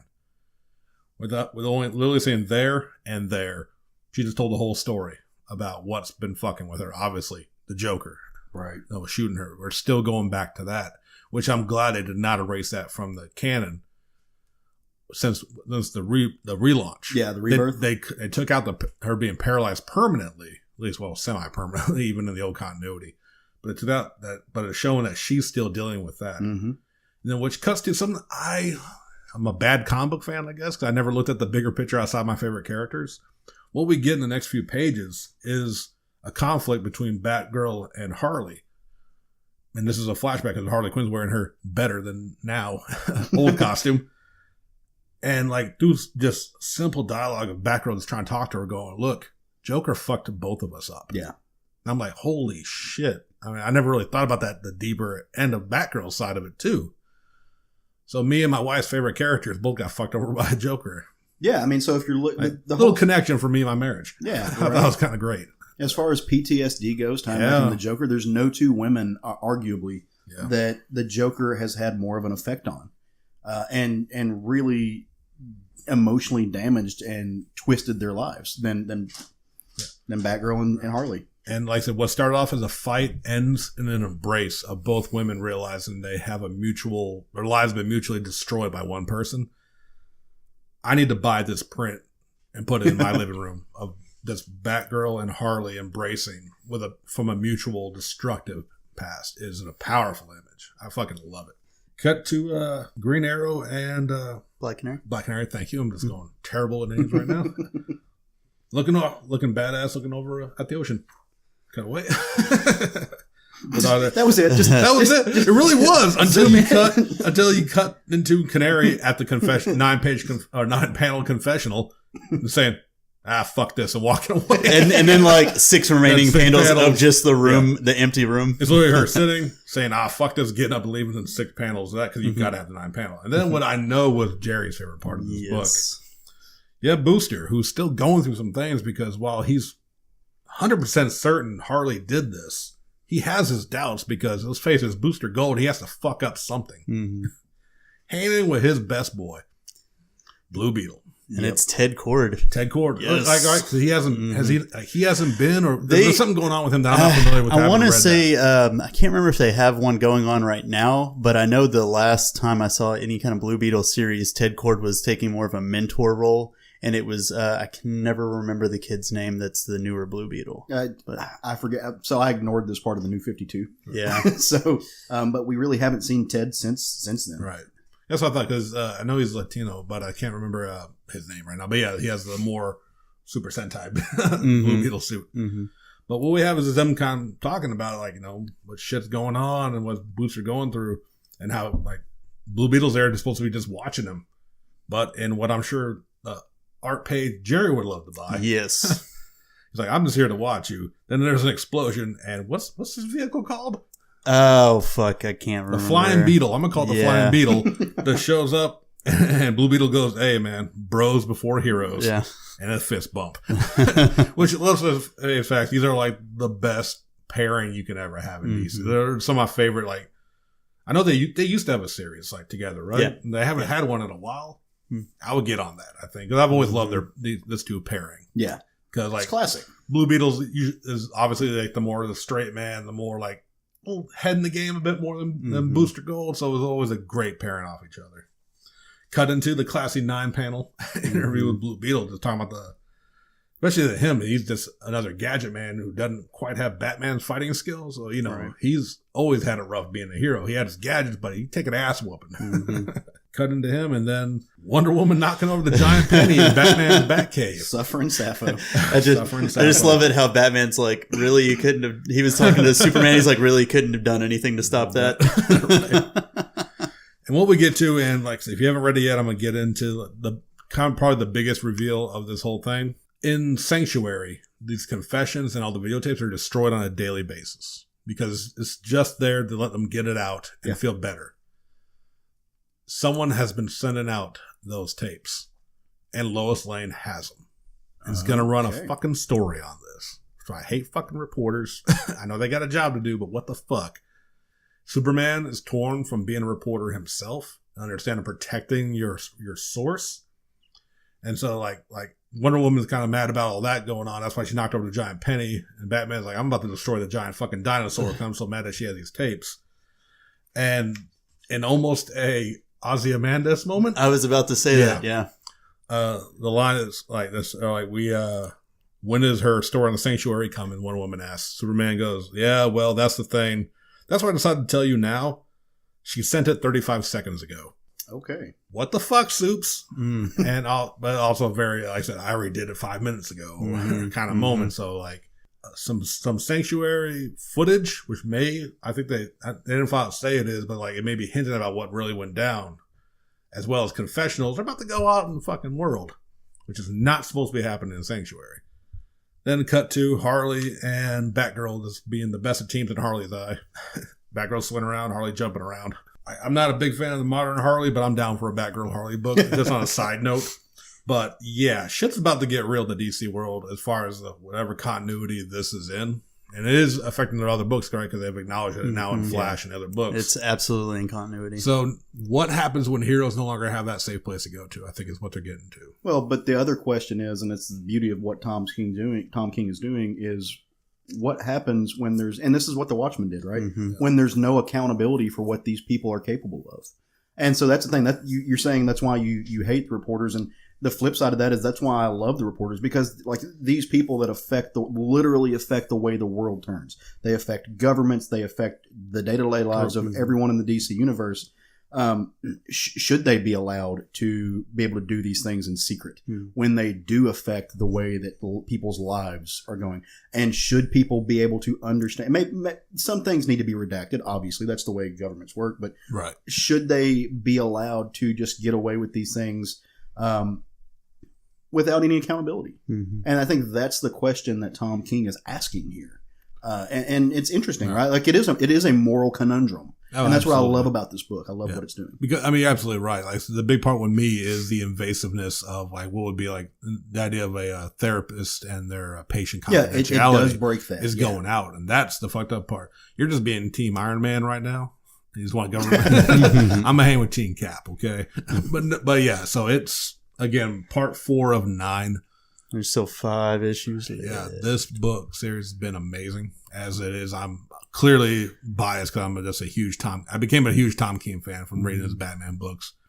And this is, fuck man, I wish I could buy Harley books if Tom King was writing them. Yeah. Because I can't get behind her solo series, but I'm loving, even though this is modern continuity Harley. Well, it's because they tried to start writing her like, that shitty Deadpool where there's like no consequences and everything's like super goofy and everything. Exactly. So I'm getting in some good Harley from between this and Batman, not Darkness, whatever it's called, that 3-part. We had Batwing. Oh yeah. Damned. Yeah, Batman Damned. I'm getting some Harley goodness in modern continuity, which always makes me happy. So yeah, they're bringing that characterization back. Yeah, if you haven't gotten on this book, I don't know if the older issues are getting hard to come by. As usual with first issues, pick this up in trade. It's been an amazing read. Being 9 issues will probably be 2 trades if they don't just do one big one. They'll do both. You'll get trades and you'll get a hardcover. Right. And I'll probably double dip on that. And I was just gonna say to wrap it up, like. And DC did this in like all their books. Oh yeah, the very end of it, they actually had a dedication to Stan Lee. Yeah, it was classy. Yeah, it was nice. So it was the wording was great. I'm glad you said it because I was focused on that. That was an absolutely great point to make there.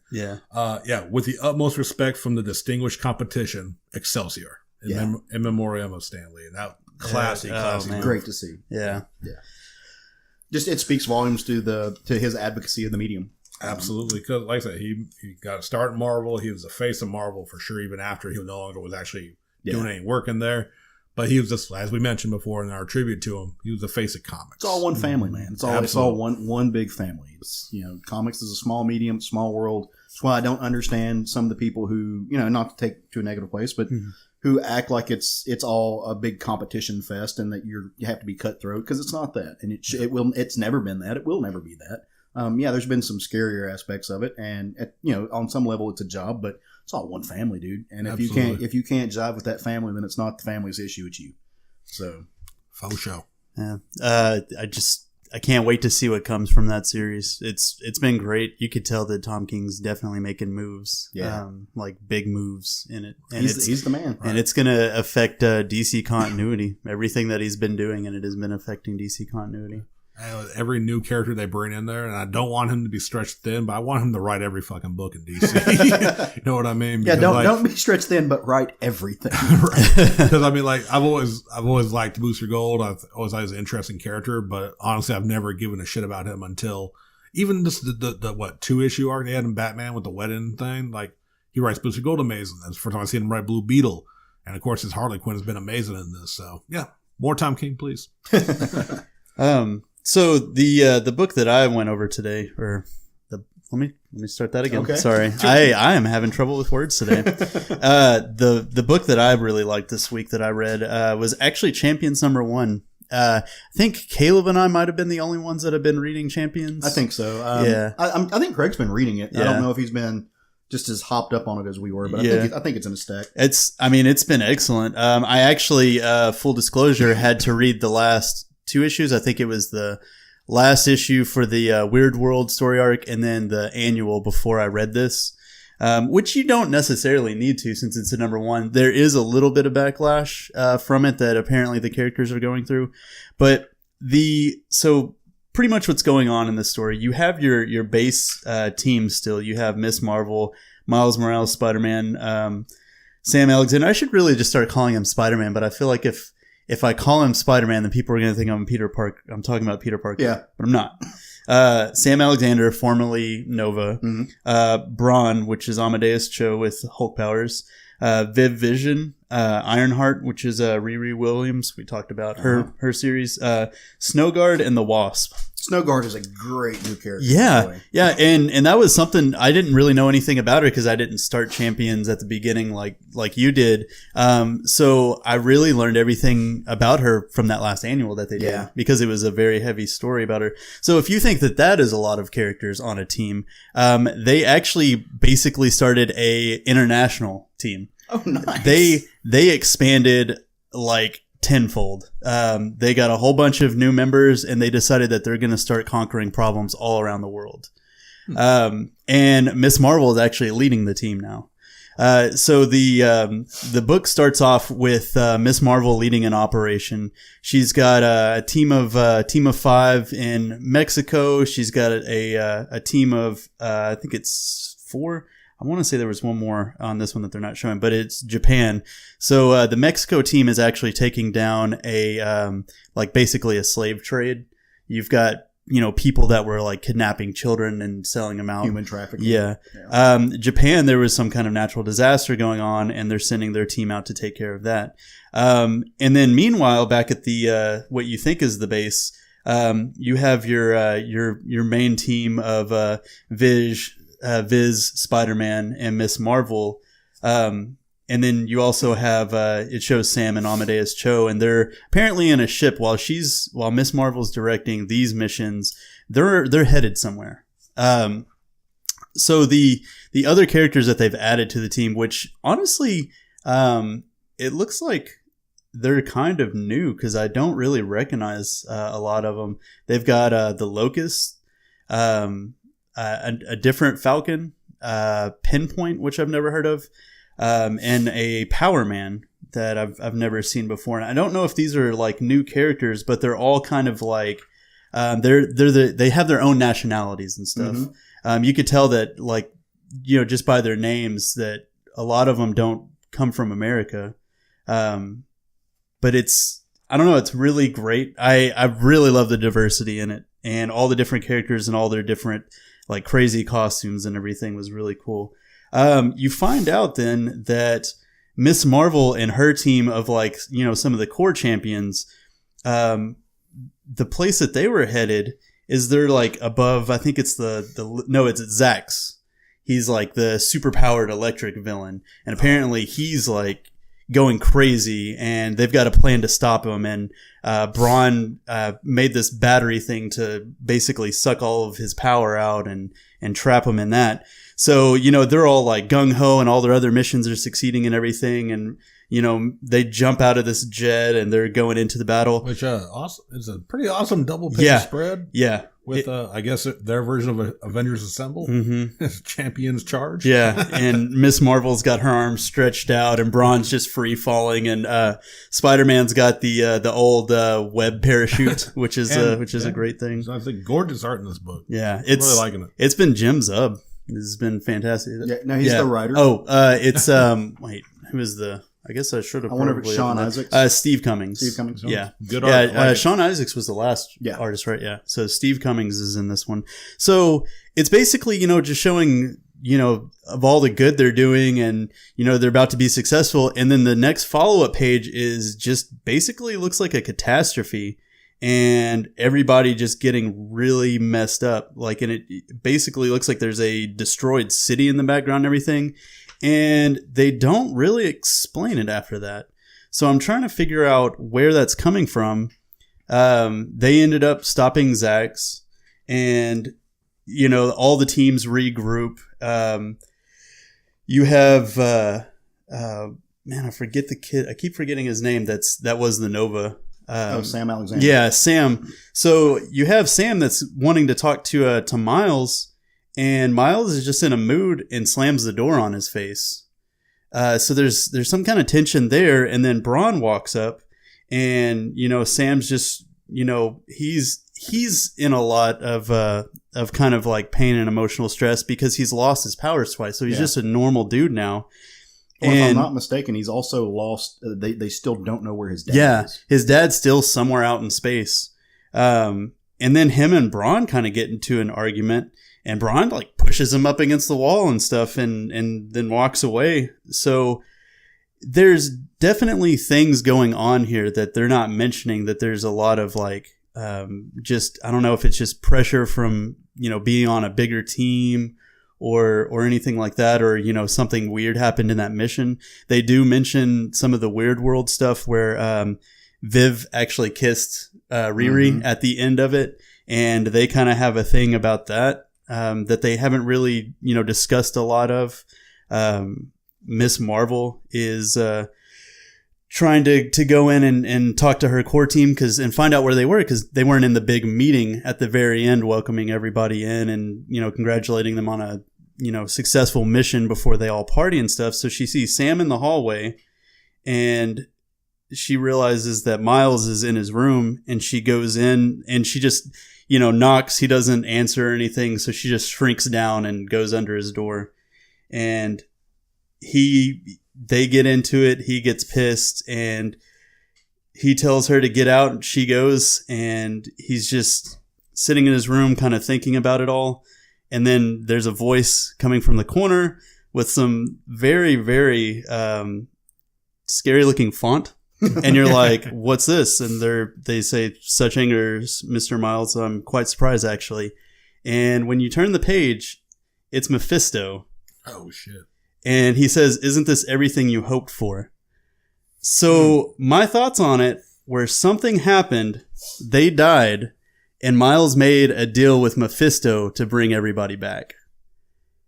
Like, sold his soul. And I'm interested to see where it goes. Like, I really enjoyed the first book. All the characters, the new ones and the old ones, they all go really well. I love their all their powers and everything. Costumes are great. The art in this book was fantastic, and now they're throwing Mephisto in the mix. Yeah. And I'm really wondering what kind of tragedy has befallen them for him to be in the mix.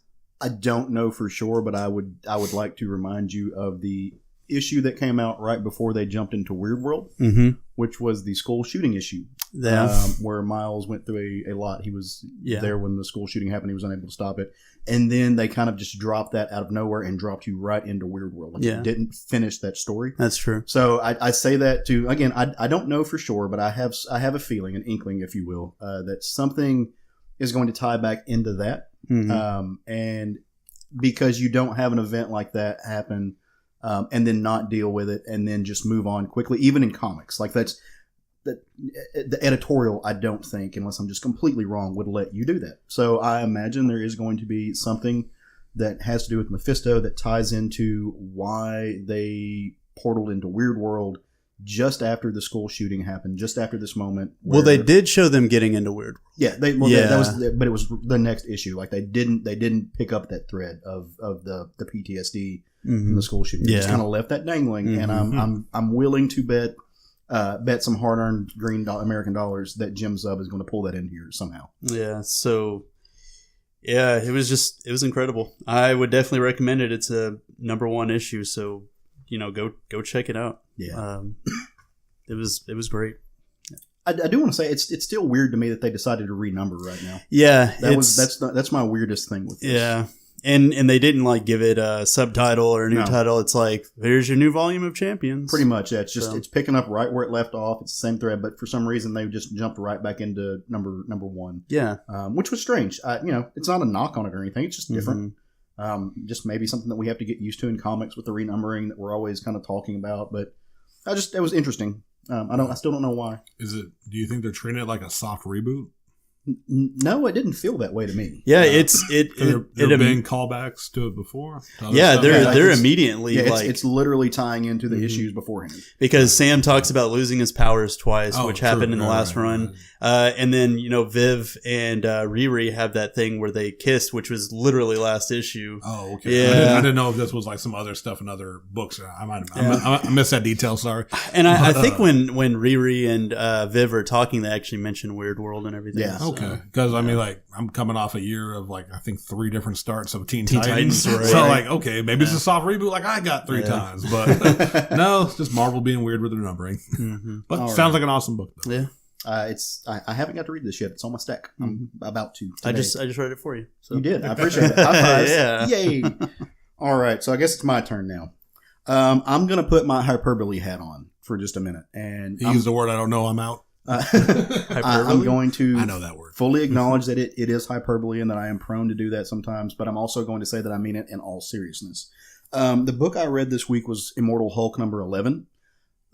This for me might be a perfect comic. It is a perfect, not just a perfect Hulk. I felt like Conan was a perfect Conan book. It was a great Conan book. This book might be a perfect comic. Immortal Hulk number 11 is written by Al Ewing and Joe Bennett. It was inked by Rui Jose, and it was colored by Paul Mounts. And I got to mention, Corey Pettit did the letters. And I say that because the lettering was such an integral part of this issue, and that doesn't happen very often. Normally, when you notice the lettering, it's because something has gone wrong. I noticed this one because it was so incredibly right. This book starts off a new arc. It's called Hulk in Hell, which, hey, right there, you've got me, right? It's my, it's horror, it's Hulk, it's they're going to hell. I'm in love with it. You've definitely got me on the hooks. And I've been loving this arc. I've been loving what Al Ewing has been doing with this series anyway. So the book opens up, and it opens up with a kind of a neat thing that Al Ewing has been doing with this series and all. He's been dropping quotes from the larger literary canon, outside comics, these just classic versions of literature. And he opens this one with a quote from Shakespeare. It says, "Hell is empty and all the devils are here." And then it gets into a little bit of a diatribe, a very black and white panel of scenes where tragedy has happened. Just very gray. And it's what is hell. So the book is, as you're going through this book, you realize it's told in 3 parts. It's a 3-act book. And this one, it's asking you, what is hell? Not the place, but what is hell? Because we all say it all the time, oh, I'm going through hell, or, you can go to hell, or that, he's just, man, his life is hell. What is that? What does that mean? Is hell a place? Is it a thing? Is it a state of mind? Is it a being? And this clip asks you that. You see a house that's on fire. You see kids' toys thrown out in the yard. You see a tragic wreck. And it makes you wonder. It makes you kind of contemplate this thing in the back of your mind before it jumps into the main story. And of course, he hasn't popped up yet, but it's so funny that you ended your book with this and it moves right into mine. But when you think about hell and you think about Marvel and you think about the devil, you have to think about Mephisto. Mm-hmm. He hasn't shown up yet. So I'm just throwing that out there to keep, like, let Mephisto live in the back of your mind for a little bit, which you should be doing anyway. That's where he deserves to be.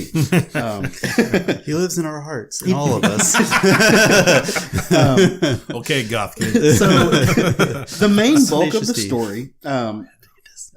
bulk of the story, starts off with Hulk and Julie McGee, who is a reporter, Sean's favorite people. The best people.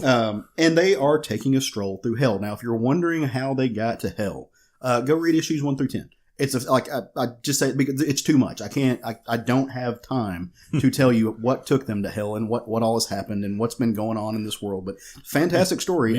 Just give us the little box. See issues 1 through 10. See issues 1 through 10. See, I can be an editor. This is how this works. Exactly. I'll talk more about it in the best of episode next week. Spoiler warning.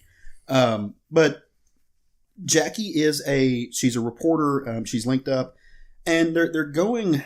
As they're having this conversation, as they're taking this stroll through hell, number one, it's gorgeously drawn. I'll let you flip through the book if you want to. You get this great double-page spread of just the wreckage that is hell, and you see like the Hellstrom Hotel. You get all these nods to the underworld of Marvel.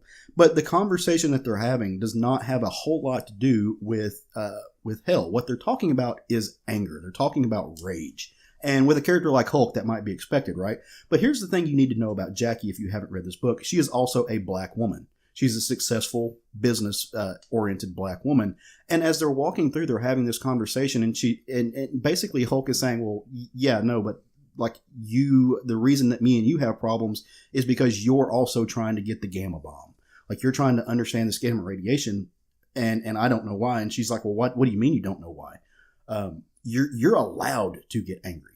You're allowed to show rage. Whenever you get angry, like 3 months later, like Iron Man just finds a way to excuse it, and it's just the Hulk.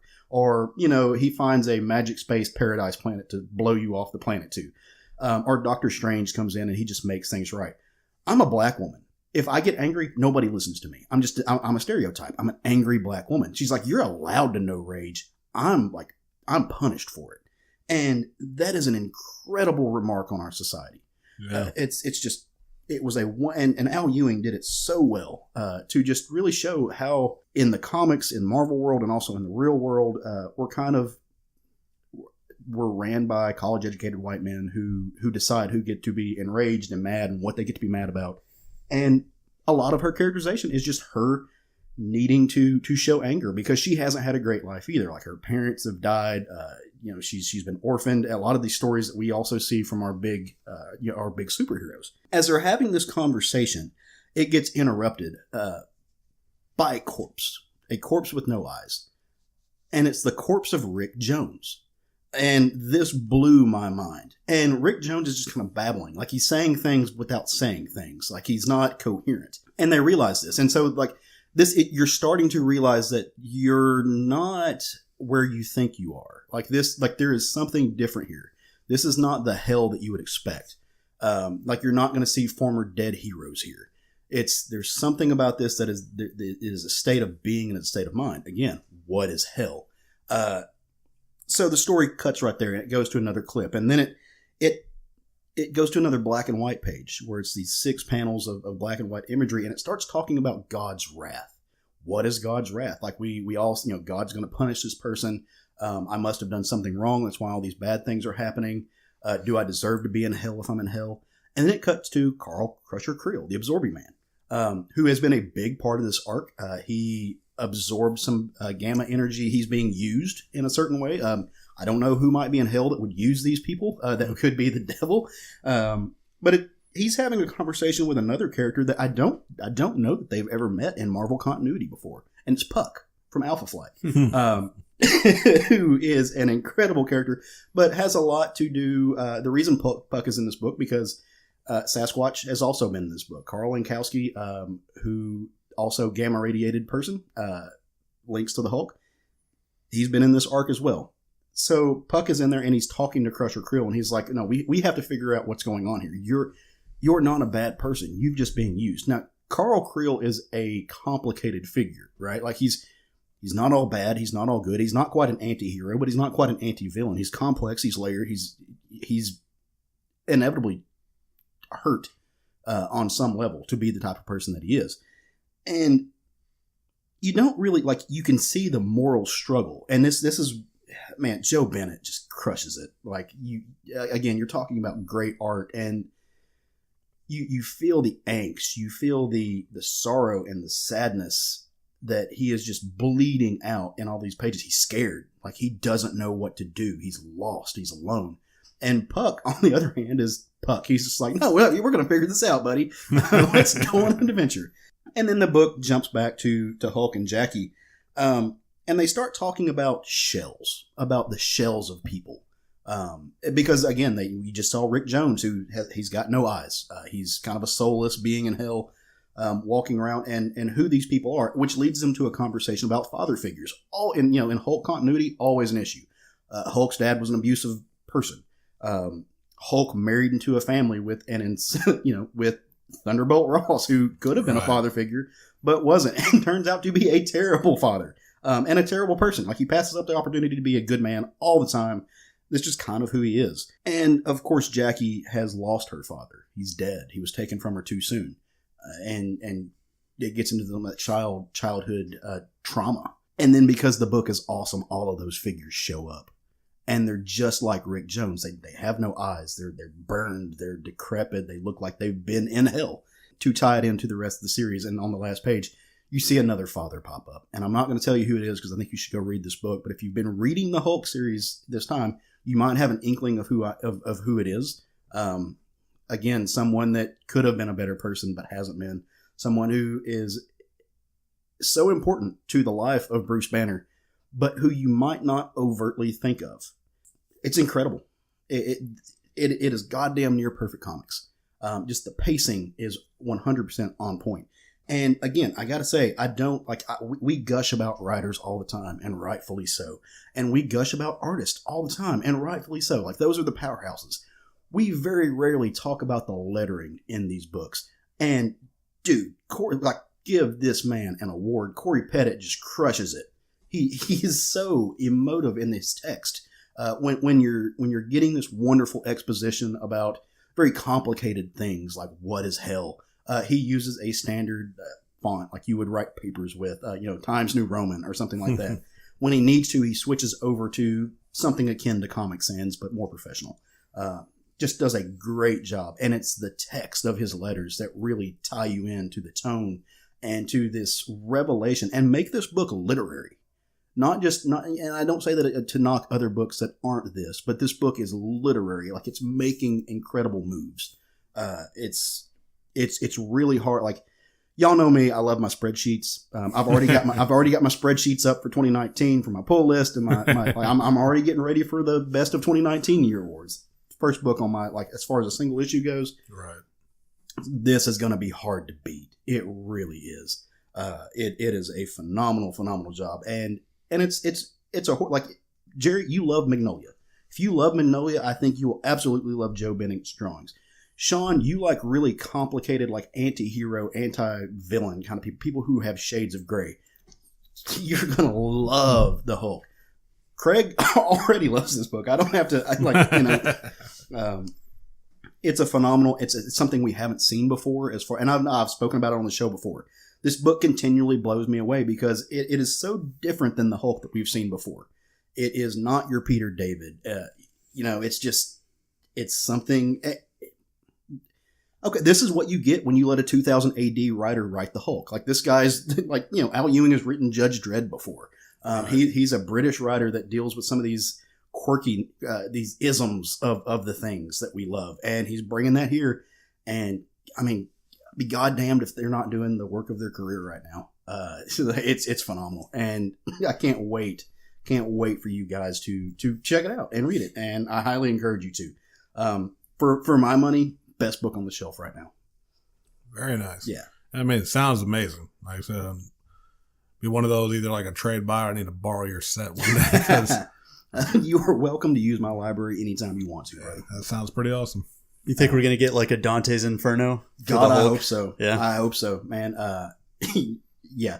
And so just in the theme of the Hulk, though, I learned something new about the Hulk that I'm really excited about. That is, it's going to come up.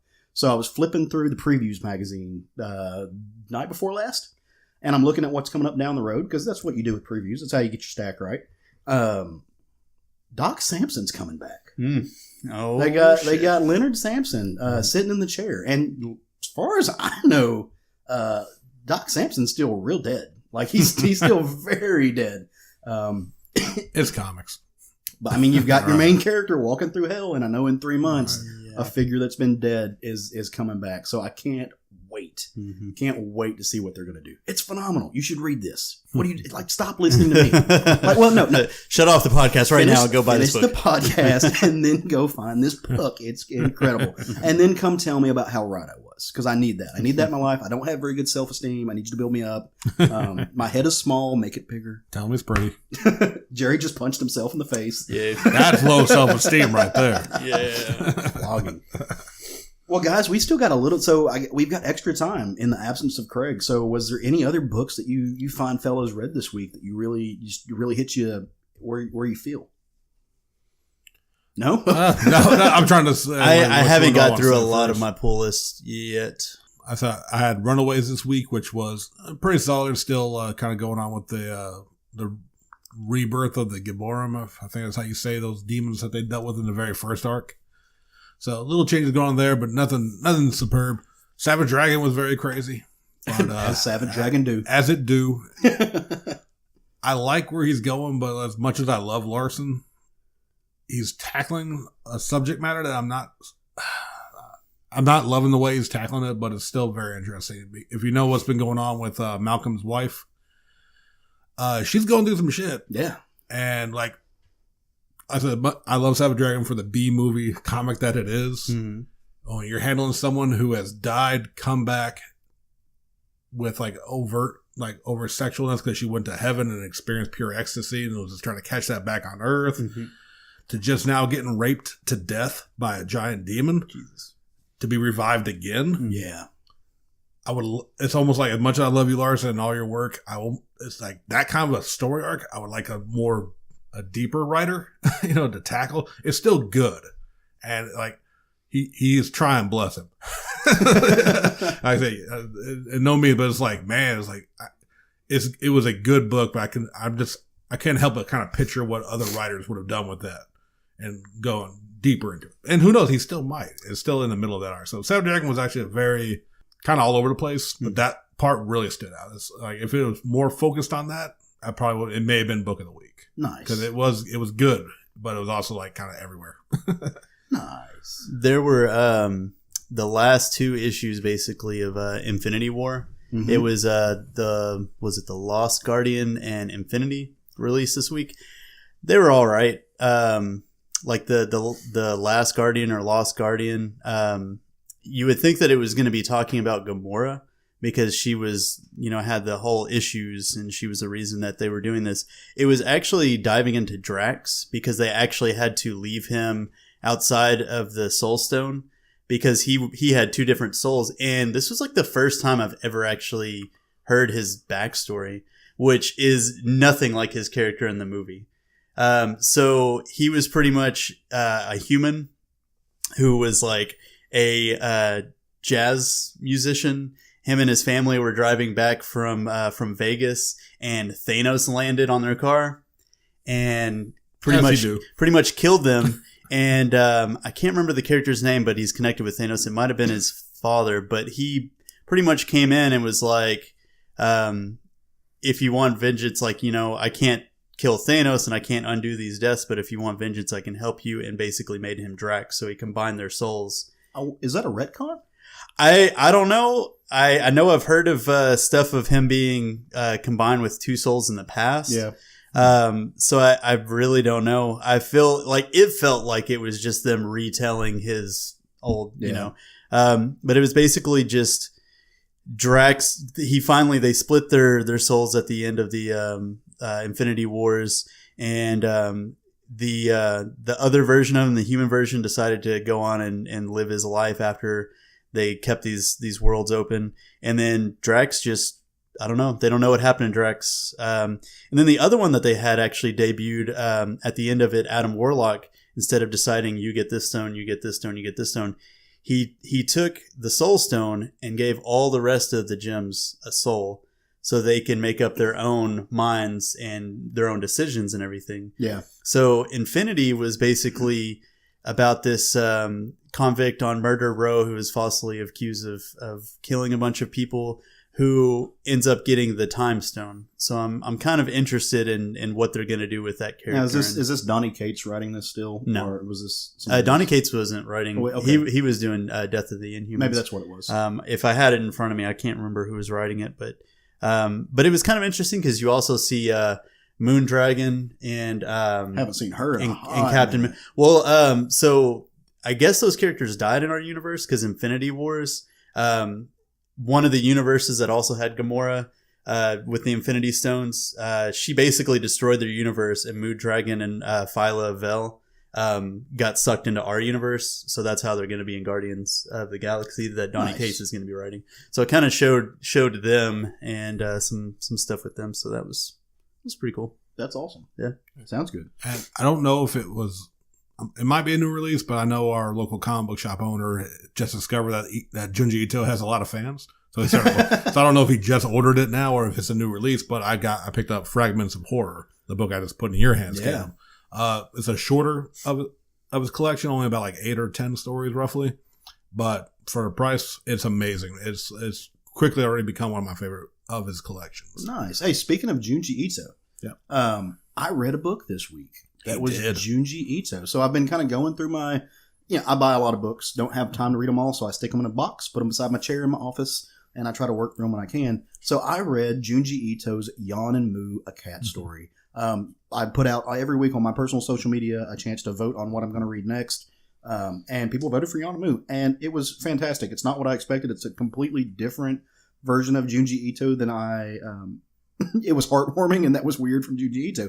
But it also had creepy. It also still had the horror tropes that just wanting the cat to love him, and it was Junji Ito at his best, and it was just a fun little romp.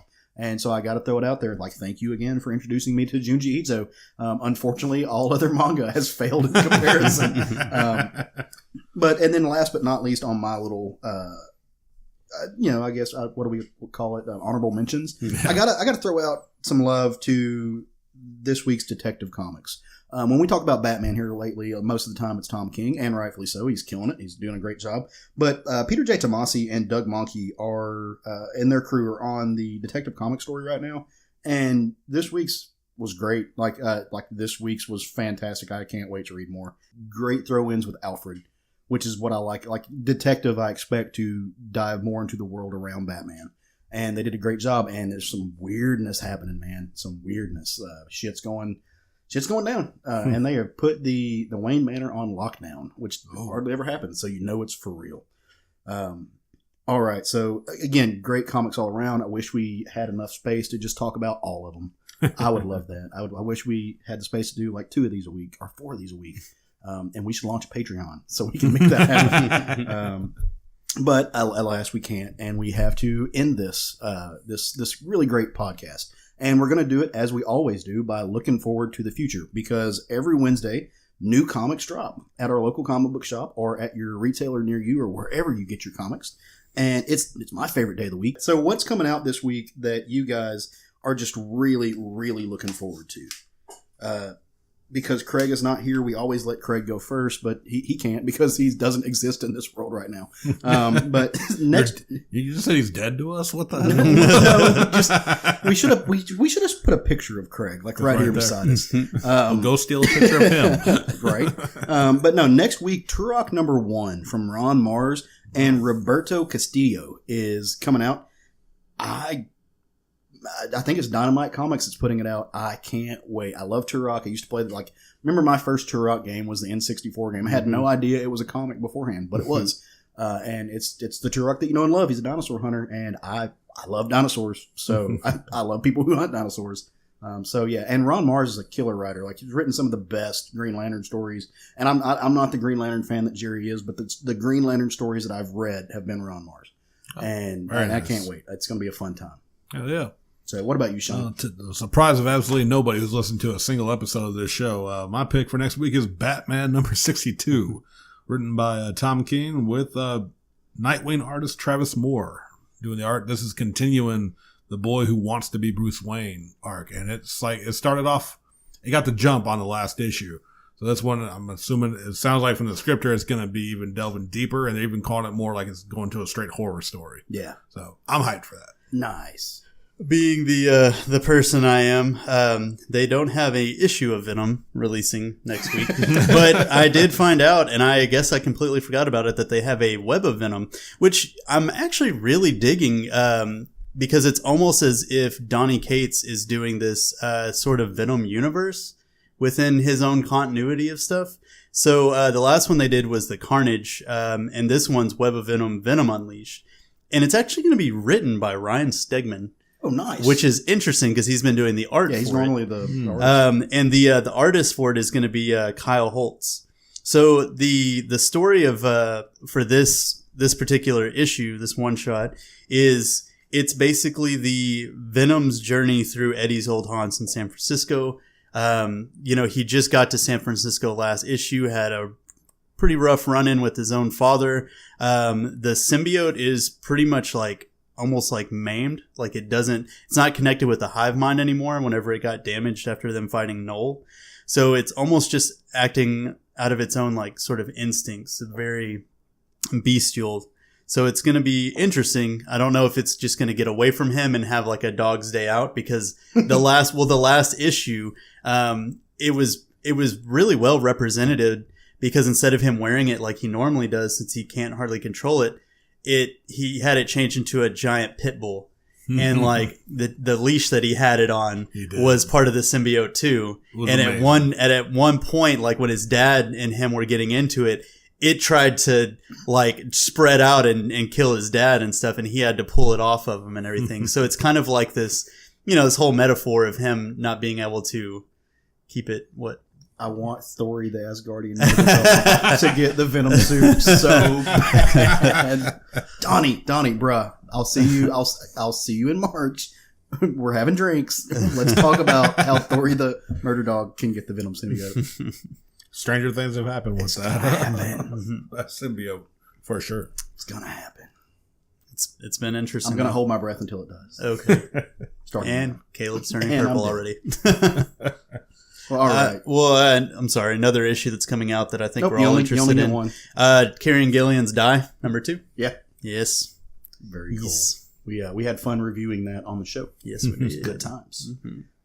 So are we ready to bring this thing home, fellas? Yes, sir. All right. Well, it has been a pleasure chit-chatting with you guys and entertaining, hopefully, everyone at home listening to this for the past 2 hours. If you have liked what you heard, and as always, we really hope you do us a solid, like a favor, if you will, and head over to iTunes and fill out a rating and review, or give us a star on whatever podcatcher you listen to us on. It helps us know if we're doing well, know if we're shitting the bed, or, it also helps us work with the algorithms of those things. That way people can promote us a little bit. And it does a great job. But also come on our Facebook page and let us know what you think about the show. Let us know what you're interested in hearing. Let us know what we're doing right, doing wrong. Craig and I have been getting together, and we have some things that we're going to do for the show in 2019. We're really excited. It's going to be the same show you know and love, but a little bit of added bonus. We've looked at best practices, so to speak, and so we've got a game plan that we are going into, that we are going to get together with you guys, and we'll show you what we're doing. It's going to be good times. They've told us nothing. You're going to it's a secret. It's coming down from corporate. We are on new platforms too now. Yeah, we are. If your preferred method of listening to things is on Spotify, you can find us on Spotify. If your preferred method of listening to things is on Pandora, we're on there too, and all over the place. I'm trying to make this thing as easily accessible as possible. So do us that solid. Come join us on our pages. Like us on Instagram and Facebook. We're at SFG Podcast. You can find all of our personal stuff on there if you want to connect with us as human beings. Or not. That's cool. You do you. Yeah. But if nothing else, guys, we will be back next week again for the best of 2018. We're not going to be doing comic reviews. It's going to be a show completely dedicated, because that would be a 17-hour We're just going to be talking about prose. Yeah. Yeah, just through the entire year, just novellas. No, we're just we're going to be talking about our favorite things from. We should do a prose section. It'd be cool. Anyway, but go on our Facebook page or our Twitter and find the link. It's really easy. It's right there at the top. It's conveniently placed for your benefit. Click it. Answer the questions. Fill out your favorite things of 2018. Help us do the show. We're inviting you in. If nothing else, guys, go forth and love some comics. Woo!